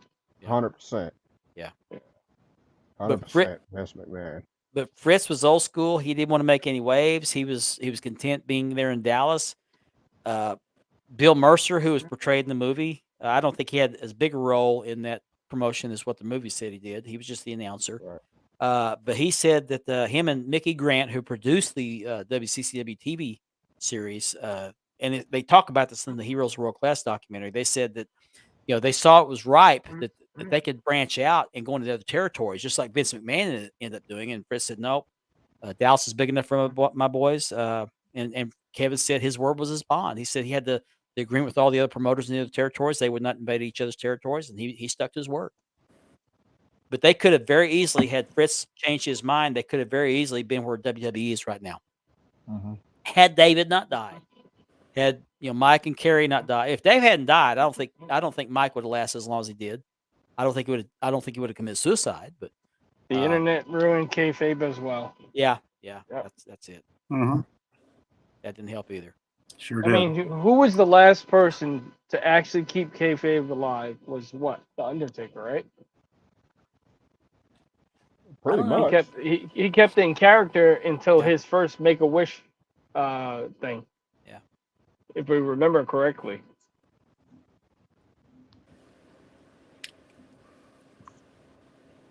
But like you guys said, everything's on the internet now. We know everything that's going to happen ahead of time. Yeah. All we Well, had another back then thing- was the magazine. That's it. Right.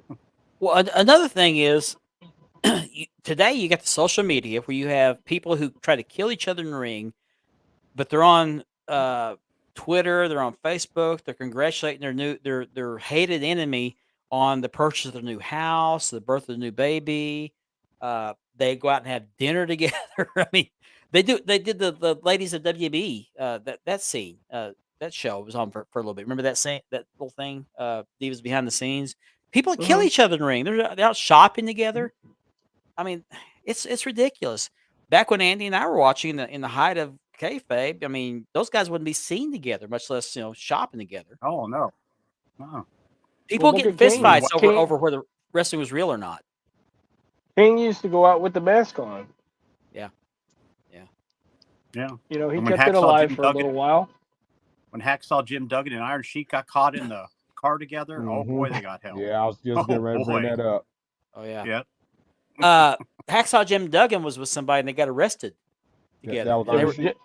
Yeah, it was Did the not Iron show. Sheik. They Yeah, got that's busted that's with what- weed in that's the what car. Andy's talking about. Yeah. Yeah, Yeah, we- yeah, I think okay, it was That's weed. what I was talking Yeah. about. It- That's right. I just They had remember. weed in the Yeah, I car. forgot about Yeah. that. Sheik. Two guys who were very much against each other in the ring, they're suddenly now smoking weed and getting busted in the car. Come on. Yeah. Vince nailed them after that. Yeah. The curtain call wasn't a big help either. Yeah. For Scott Hall and Kevin Nash were leaving WWE, go to the click. WCW. The Click, Yeah. yeah. The Click. I'll be right Right. Yep, back. that didn't help at all. Okay. Issue here. Okay. While he's doing that, I want to remind everybody, because we're 20 minutes late on this, to remind everybody that this show is sponsored by Mark Lowe Championship Over Leathering and by Unique Championship Belts.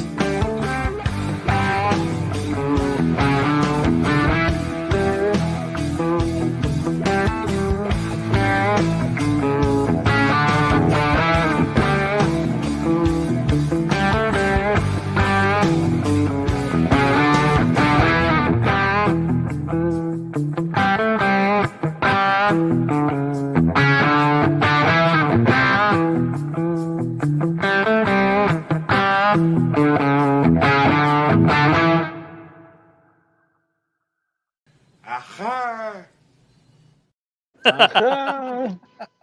Aha. I'll tell you what. I gotta rate this new C4. This is berry power bomb, sugar free, 0 sugar. It's good. I had That's the an blue one energy drink, right? yesterday. Yeah, but it's not. It doesn't have all that nasty stuff in it the others do.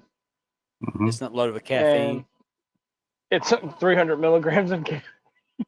Oh, God. Just a Yeah, little. caffeine. Yeah. Just a Caffeine gives little me bit. reflux. That's a reflux. Believe it or not, I can sleep like a baby. I can drink a pot of coffee and sleep like a baby. Yeah, if I had a time machine, there'd be a lot of things I'd go back in time and fix. Sorry, guys. This is the only Mhm. C4 I could afford.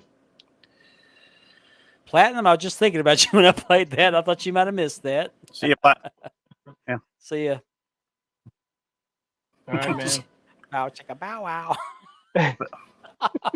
but I can remember those days of kayfabe, like it's like, oh, come on now, that really didn't just happen, did it? Oh, okay, I'll go along with it, but we in the back of our head we always knew something was up, but we didn't want to disbelieve. We didn't want to disbelieve back then.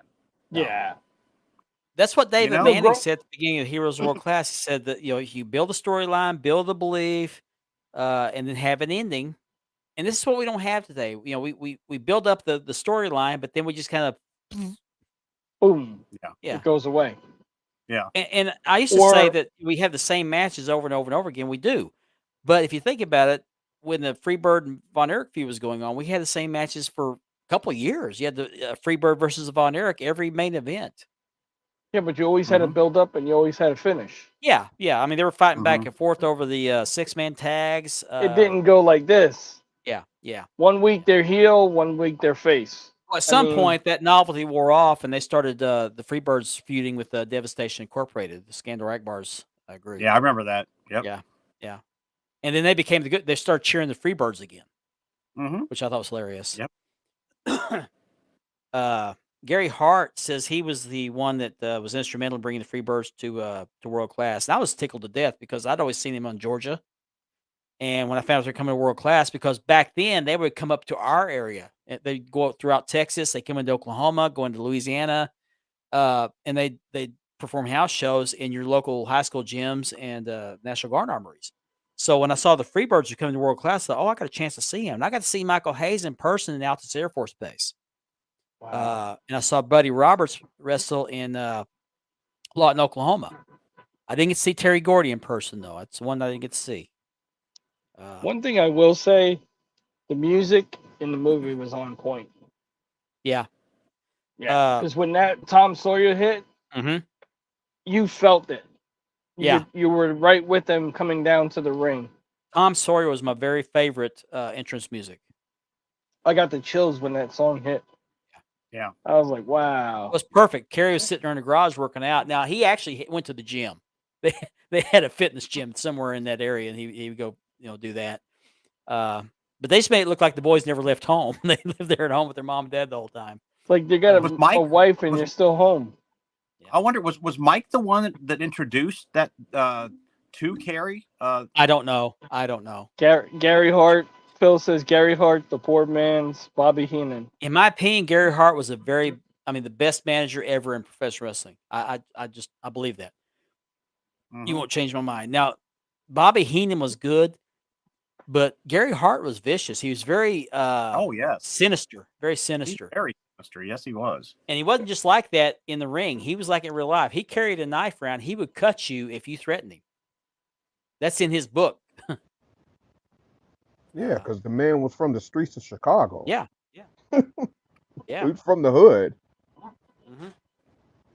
Gary Hart also was the main booker for World Class for 2 or 3 different stays. He was in and out of there. Fritz would fire him, and he'd leave, come back, and get fired again. I agree. Yeah, Gary Hart. Right. Yeah, Gary Hart left, I guess, before the Attitude Era hit, and he just didn't get recognition. He was a territory manager. Yeah. As was Bobby Heenan until he got into WWE. But that's another thing. I highly recommend you read Gary Hart's book, and I have the PDF if you want it. Just message me. I'll send it to you. I'm going to read it again. It's very good. He talks a lot. He loved the Von Erich boys. They called him Uncle Gary. You wouldn't ever guess that from seeing them in the ring together, but he genuinely loved the boys. He wasn't a big fan of Fritz. They clashed a lot, but he said you get to see a lot about him and hearing him talk in that YouTube video that you recommended to me. It's over 2-hour video. It's very interesting, and you can tell the way he's talking that he deep boys. Yeah. Yeah. He's almost on the verge of tears a couple times in that video. He's talking about Gino Hernandez and Chris Adams. Yep. Is that the one where he said he can't even look at the picture of Gino? I don't remember if he said that in the video or not, but he talked about Gino loved the cocaine. He said that he had a sugar bowl, and David Manning even says he had a sugar bowl on his coffee table. He said I'll be sitting or talk to him. He'll take the lid off and do a couple sniffs, and he was. David Manning said that Gino Hernandez was very meticulous with his apartment. It was always neat. It was always clean. He always kept the deadbolt locked on the door. If he's home, he'd lock the deadbolt. But when they found him dead, he found 3 times the amount of cocaine to kill a human in his body, and his door was unbolted.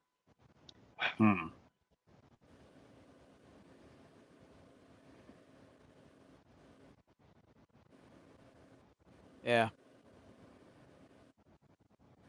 And that's another story. I mean, that's a completely other story in the saga was Gino Hernandez. Yeah, Gary Hart also was very, very instrumental in some booking in the Crockett territory.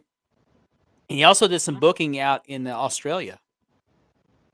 He went out there for a little bit and booked out there.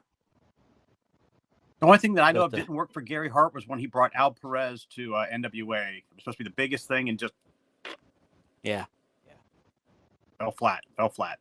Yeah.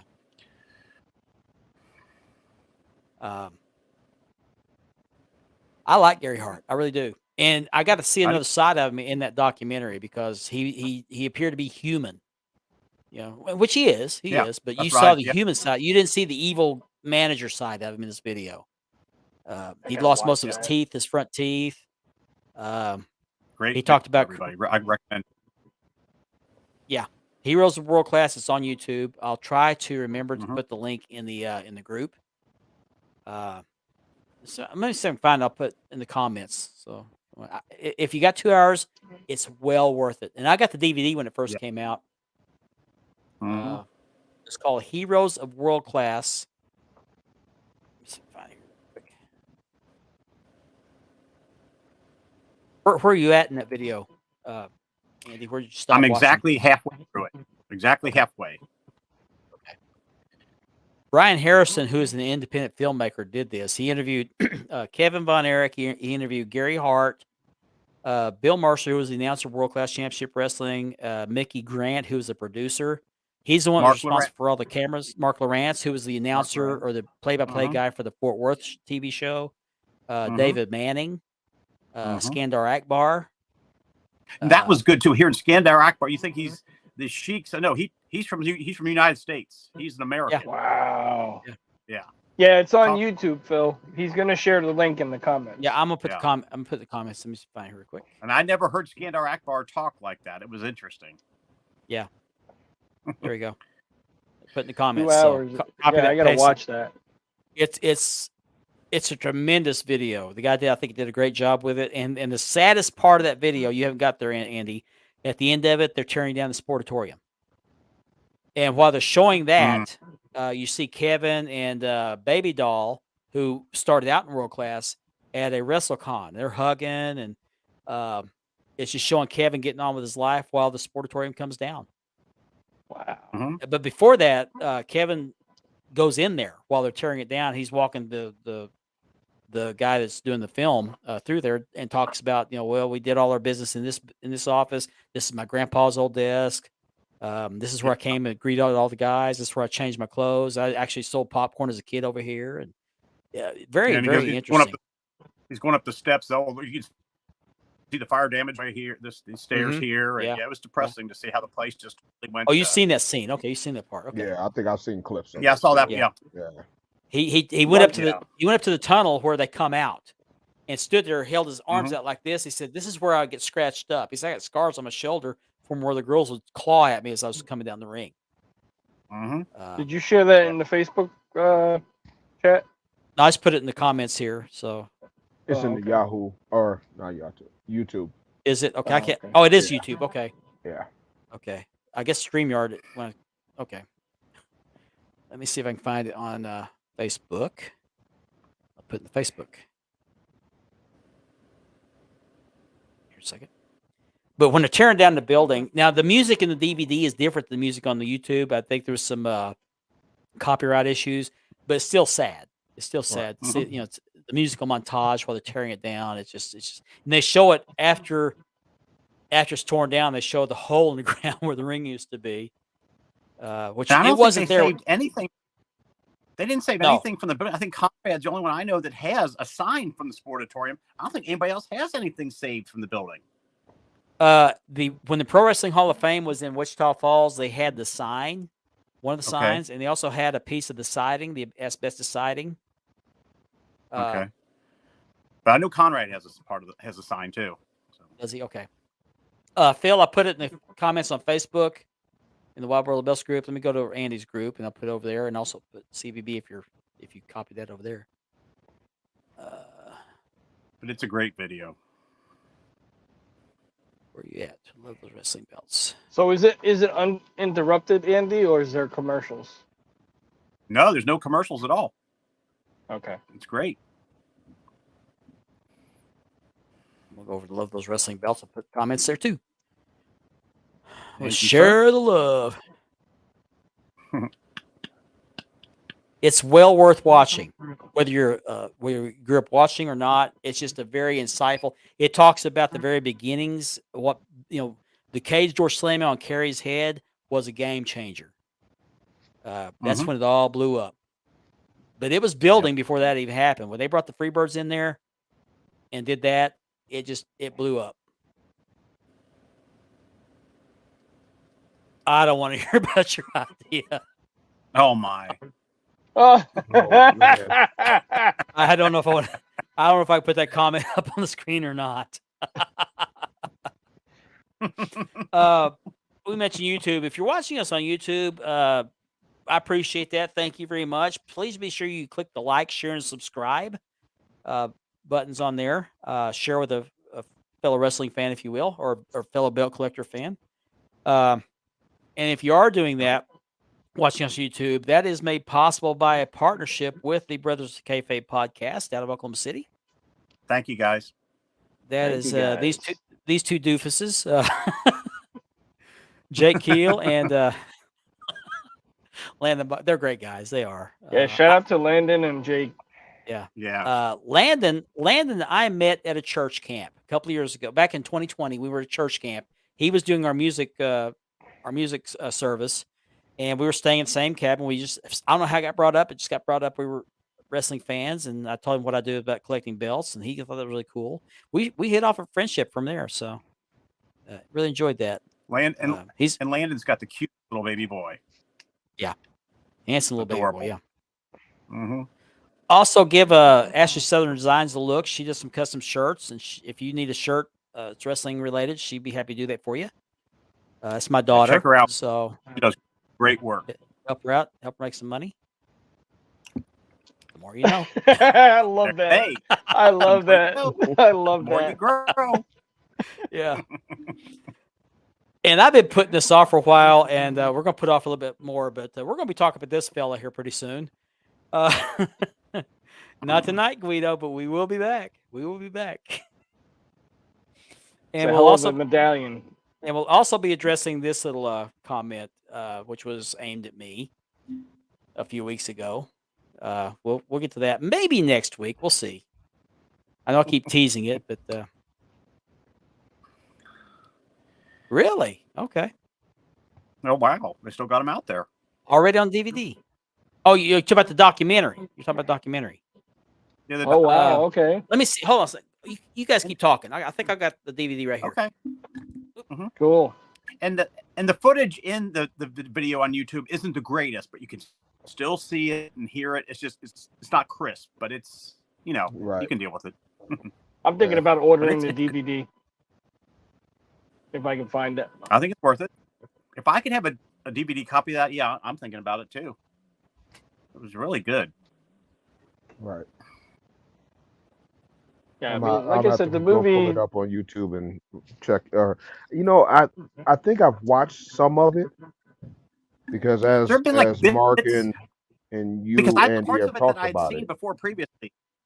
Yeah, there's Ben. There's parts that I'd seen previously. Wait a minute, I've seen this. Yeah, before. So, that I I've seen some clips of it, and I didn't know. Because I remember the part when when Kevin was in the auditorium.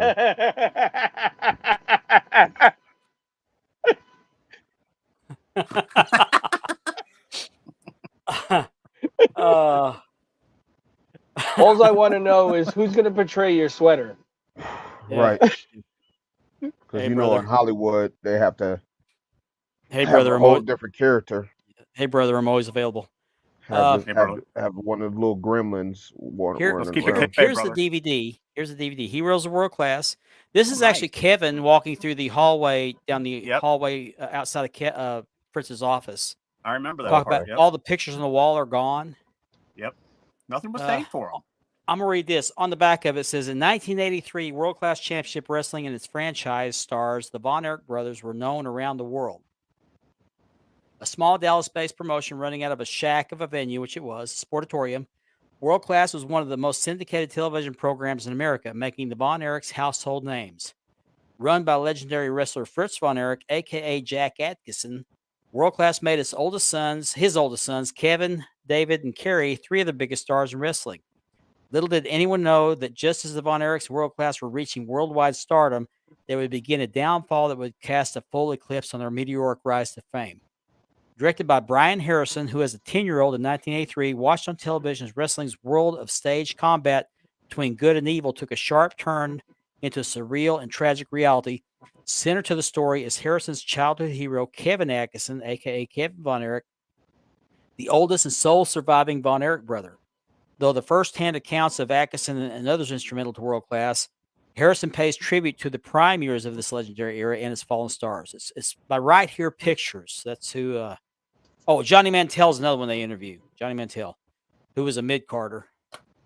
But this is This is the DVD. Scott's got a good comment. Does he? I would have to say I want Mark Wahlberg to play me. I don't know who would play me. Oh, jeez. No idea. Oh, I know. Who's the guy that was in NYPD Blue, redhead? David Duchovny? No, David Caruso. David Caruso, that's right. Yeah. I hate him in the. I'll have the guy. I'll have the guy that's on Law and Order SU that just came back 2 years ago and he's got his own show now. I know you're talking about. Yeah. Yes, yeah. Yeah. I'll be very happy to have him play me. Can we have Kevin Hart play Mr. Rolex?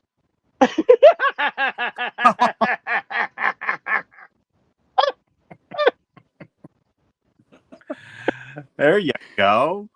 If you're defined by the jewelry you wear, then you've got a really serious issue. Now wait a minute. Wait. Now who would you want to portray you, Ben? Mr. T. Oh. Mr. T. No. Mr. T. Your That's grandpa it. also be red. Your grandpa also be Red Fox. Well, Yeah. Red Fox. Yeah. Come No, to- I want come Mr. to join T. you, honey. I'm coming. I'm coming. Hope not.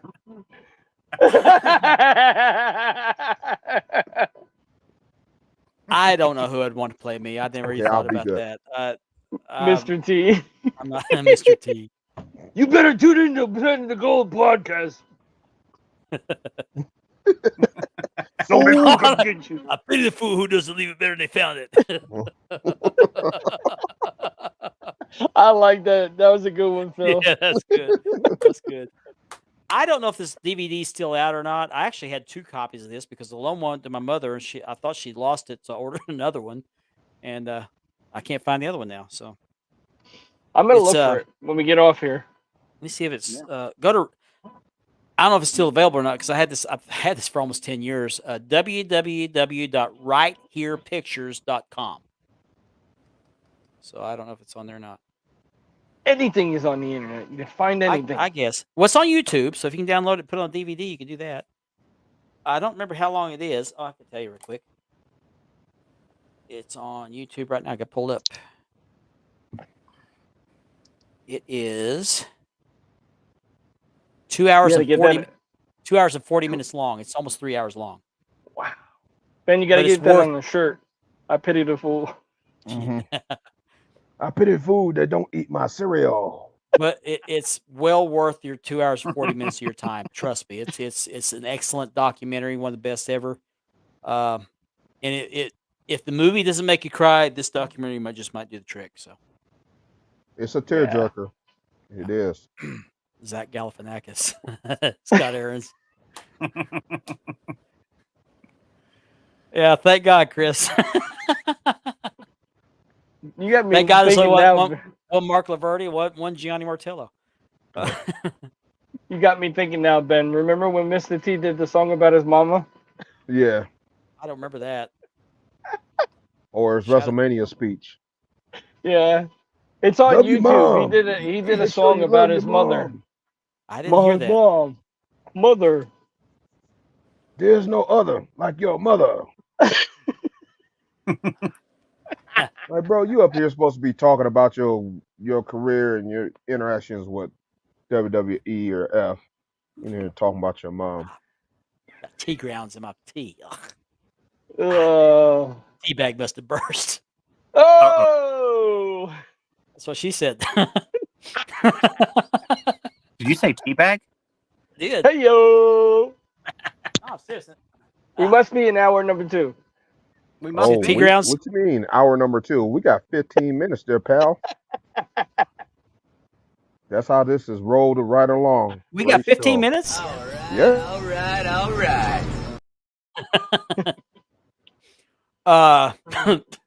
Damn. That's gritty.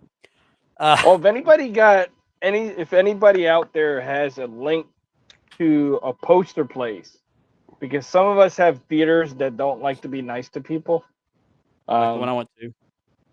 I went on to this movieposters.com or whatever it is. The poster itself was awesome. The delivery altogether would have been $34. I'm not paying $34 That's for a ridiculous. poster. Yeah. Huh. New friend requests.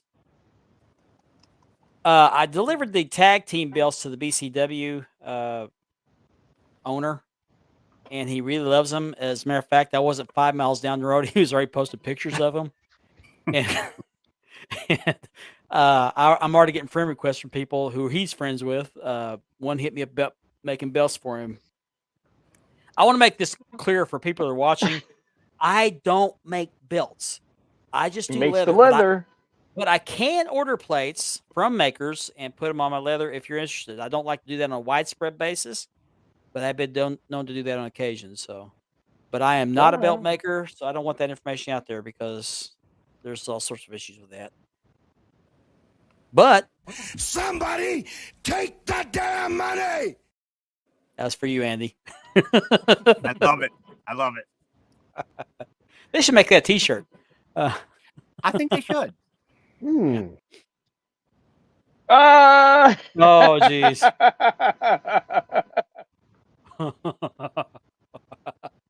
Leave Kramer alone. Yeah. I don't think Tony likes that. Hey, that wasn't funny. AEW. But I do like my Those powder. are not our thoughts and ideas of this That's right. program. That does not represent our thoughts and That beliefs. That's right. We didn't say it. It's Yeah. might be true, but Well, Phil, gotta I can give hook that you up. disclaimer. Ben might can hook you up. Definitely. That's a good one to start with. Very good Yeah. one to start with. Very popular. I can put you in touch with a proper maker. Let me That's get one on of those my old school soapbox. belts that's still in use today. So Right. Let me get on my soapbox real quick. go ahead.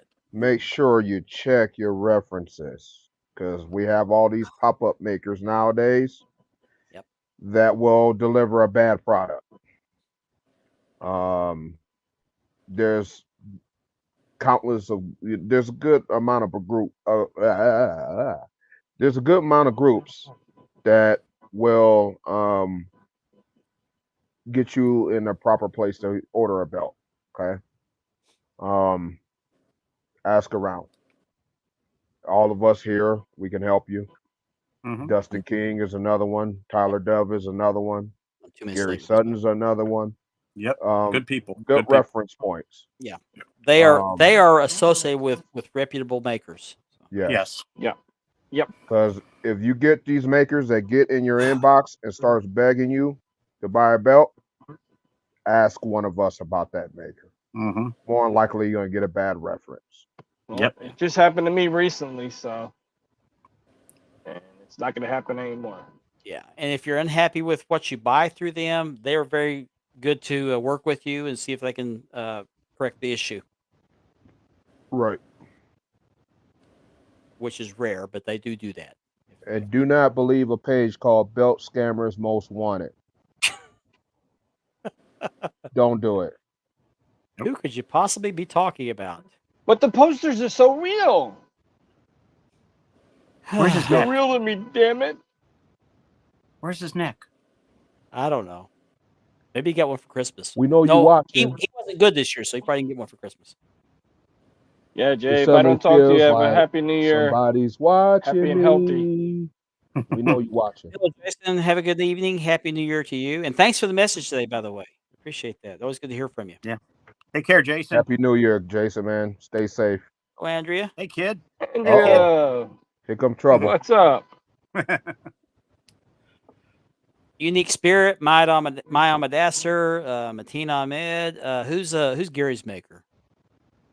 Arosha belts. Arosha belts. Yep. Who made my Zubair. Who made my big goal? I can't remember his name. Sorry. Oh, Rizwan Mirza. Rizwan Mirza is good. Yeah, Rizwan. And there's probably some others that are very popular. I'm not thinking of right now, but that kind of caught me off guard. But I wish I knew who made this belt. I'd like to get another one. If there's a belt maker from Pakistan and his name is Jake, his real name is not really Jake. Right. Steven Anderson's a pretty good belt maker. Steven Anderson's pretty good. Yeah. My favorite, I would say before, my favorite American name that they're using, Winston Harvey. Don't go to him. Harvey. Yep. In Pakistan. That's not even American. That's British, Andy. Yeah. But still, it's so fake. Now, I know a guy here named Winston. I have a guy who goes to my church named Winston. I'm Winston Harvey. Tweet, bro. Have a good night, Rob. Good night, Rob. Right. See you, Rob. Take care, buddy. Thanks for tuning in. Yep, thanks for watching. Also, before we go off the air, I want to remind everybody I have this belt for sale. This is the NWA United States Heavyweight Championship, the 10 pounds of silver. Beautiful. It has paint on it. These plates are made by Unique Championship Belts, which is our sponsor. It's got the raised flag, little coin there. And this is on my leather. This is a laced leather strap by Marked Leather. Check out that double loop lacing there.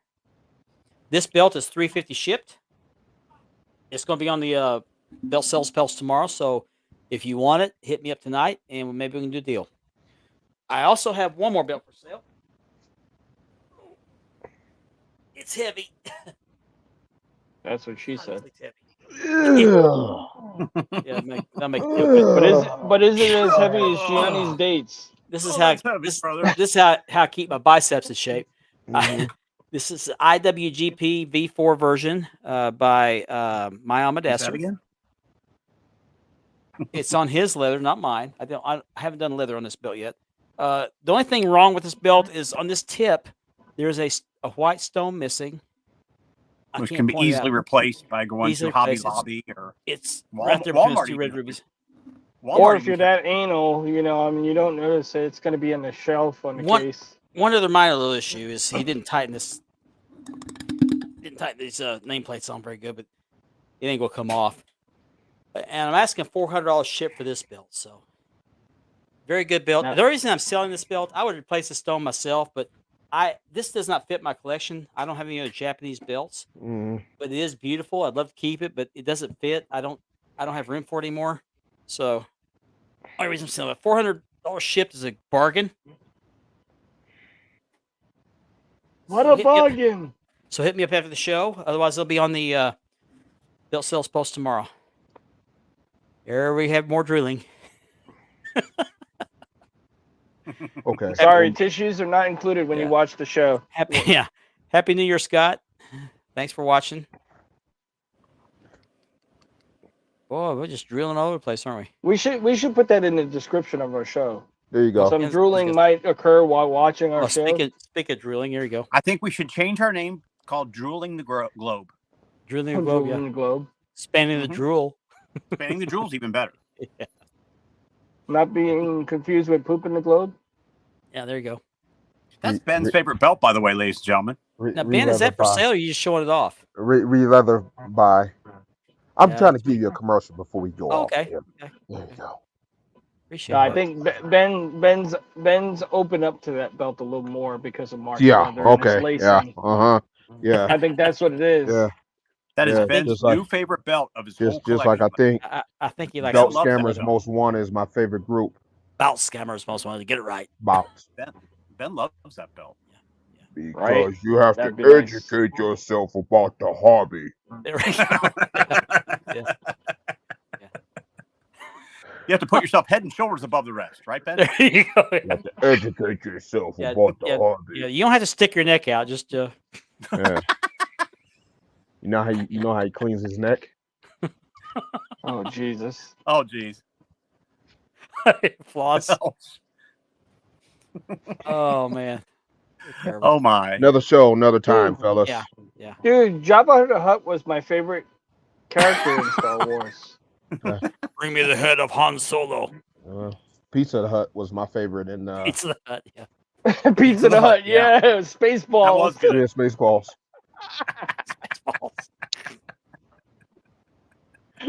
You're gonna make me watch that movie again. That was classic. Classic. Well, he's got Boba Fett doing his little promos in Big Boy's Bells, but You remember when he did that in the movie? yeah. Well, we almost filled the 2 hours with our review of the movie, The Iron Claw. If you haven't seen the movie and we spoiled the movie for you, I apologize, but it's still worth going to see the movie if you like the story. It's a good story, sad story, but Just the nostalgia of the movie altogether, the feel of the movie. If you're a wrestling fan, it's a must. And then the part where Kevin says, "I'm not a brother," and the little boys come up to him and put a say, "We'll be your brothers, Dad." It just it got me right there. It just got me. I'm bringing tissues for Megan because I know she's gonna cry at that scene. Yeah, definitely. Now in the Heroes of World Class, it does show Kevin spending time with his boys who were younger, and before they became wrestlers, they're still playing football. As a matter of fact, I'll tell you how old this documentary is. They were still practicing football in the old Texas Stadium where the Cowboys used to play. At the time of this, There's quite a few shots where you see him being interviewed, and you can see it behind him is he's inside Texas Stadium. Let's see if this has a date on it when it came out. Hey Ben. No, it doesn't. I don't remember when this came out. I just remember when I saw it on Facebook. I ordered the DVD as soon as it came out. I don't have my hat. Daggone it. Hold on. Your lights are too bright. He's got the towel. Oh man, you guys are terrible. And there's that terrible towel, Ben. That's all right, Scott. That's all right. So I hope you had a great Christmas. We had a pretty darn good Christmas. Spent a couple days in Oklahoma City. Went to see a Thunder game. They won the game, beat the Minnesota Timberwolves, 129 to 106. By the way, I had a great day that day, man. I gotta say, I didn't want no gifts. I just wanted my family. That's all day. that's really what it's all about. It's not about the gifts. That's It's about being around family and people you love. That's all that Hopefully matters. next year I'll be up north where it's snowing. That's all I want for Christmas next year. I did make a quick trip up to Guthrie, Oklahoma to deliver those tag team belts to Terry, the owner of BCW Championship Wrestling. He was very happy with the belts, tickled to death with them. So He must have posted them as soon as you walked out the door. well, I left his house and I got downtown. I was going to take a different route out of town to go back to Oklahoma City. And I swear, I got 10 blocks down the street, pulled up Facebook, and the top of the thing, it showed those tag belts he put on his recliner. Like, are you There you kidding go, me Chris. already? 2006. Happy Boy, New it is Year. old. Okay. I didn't realize I had it. 2006. Wow.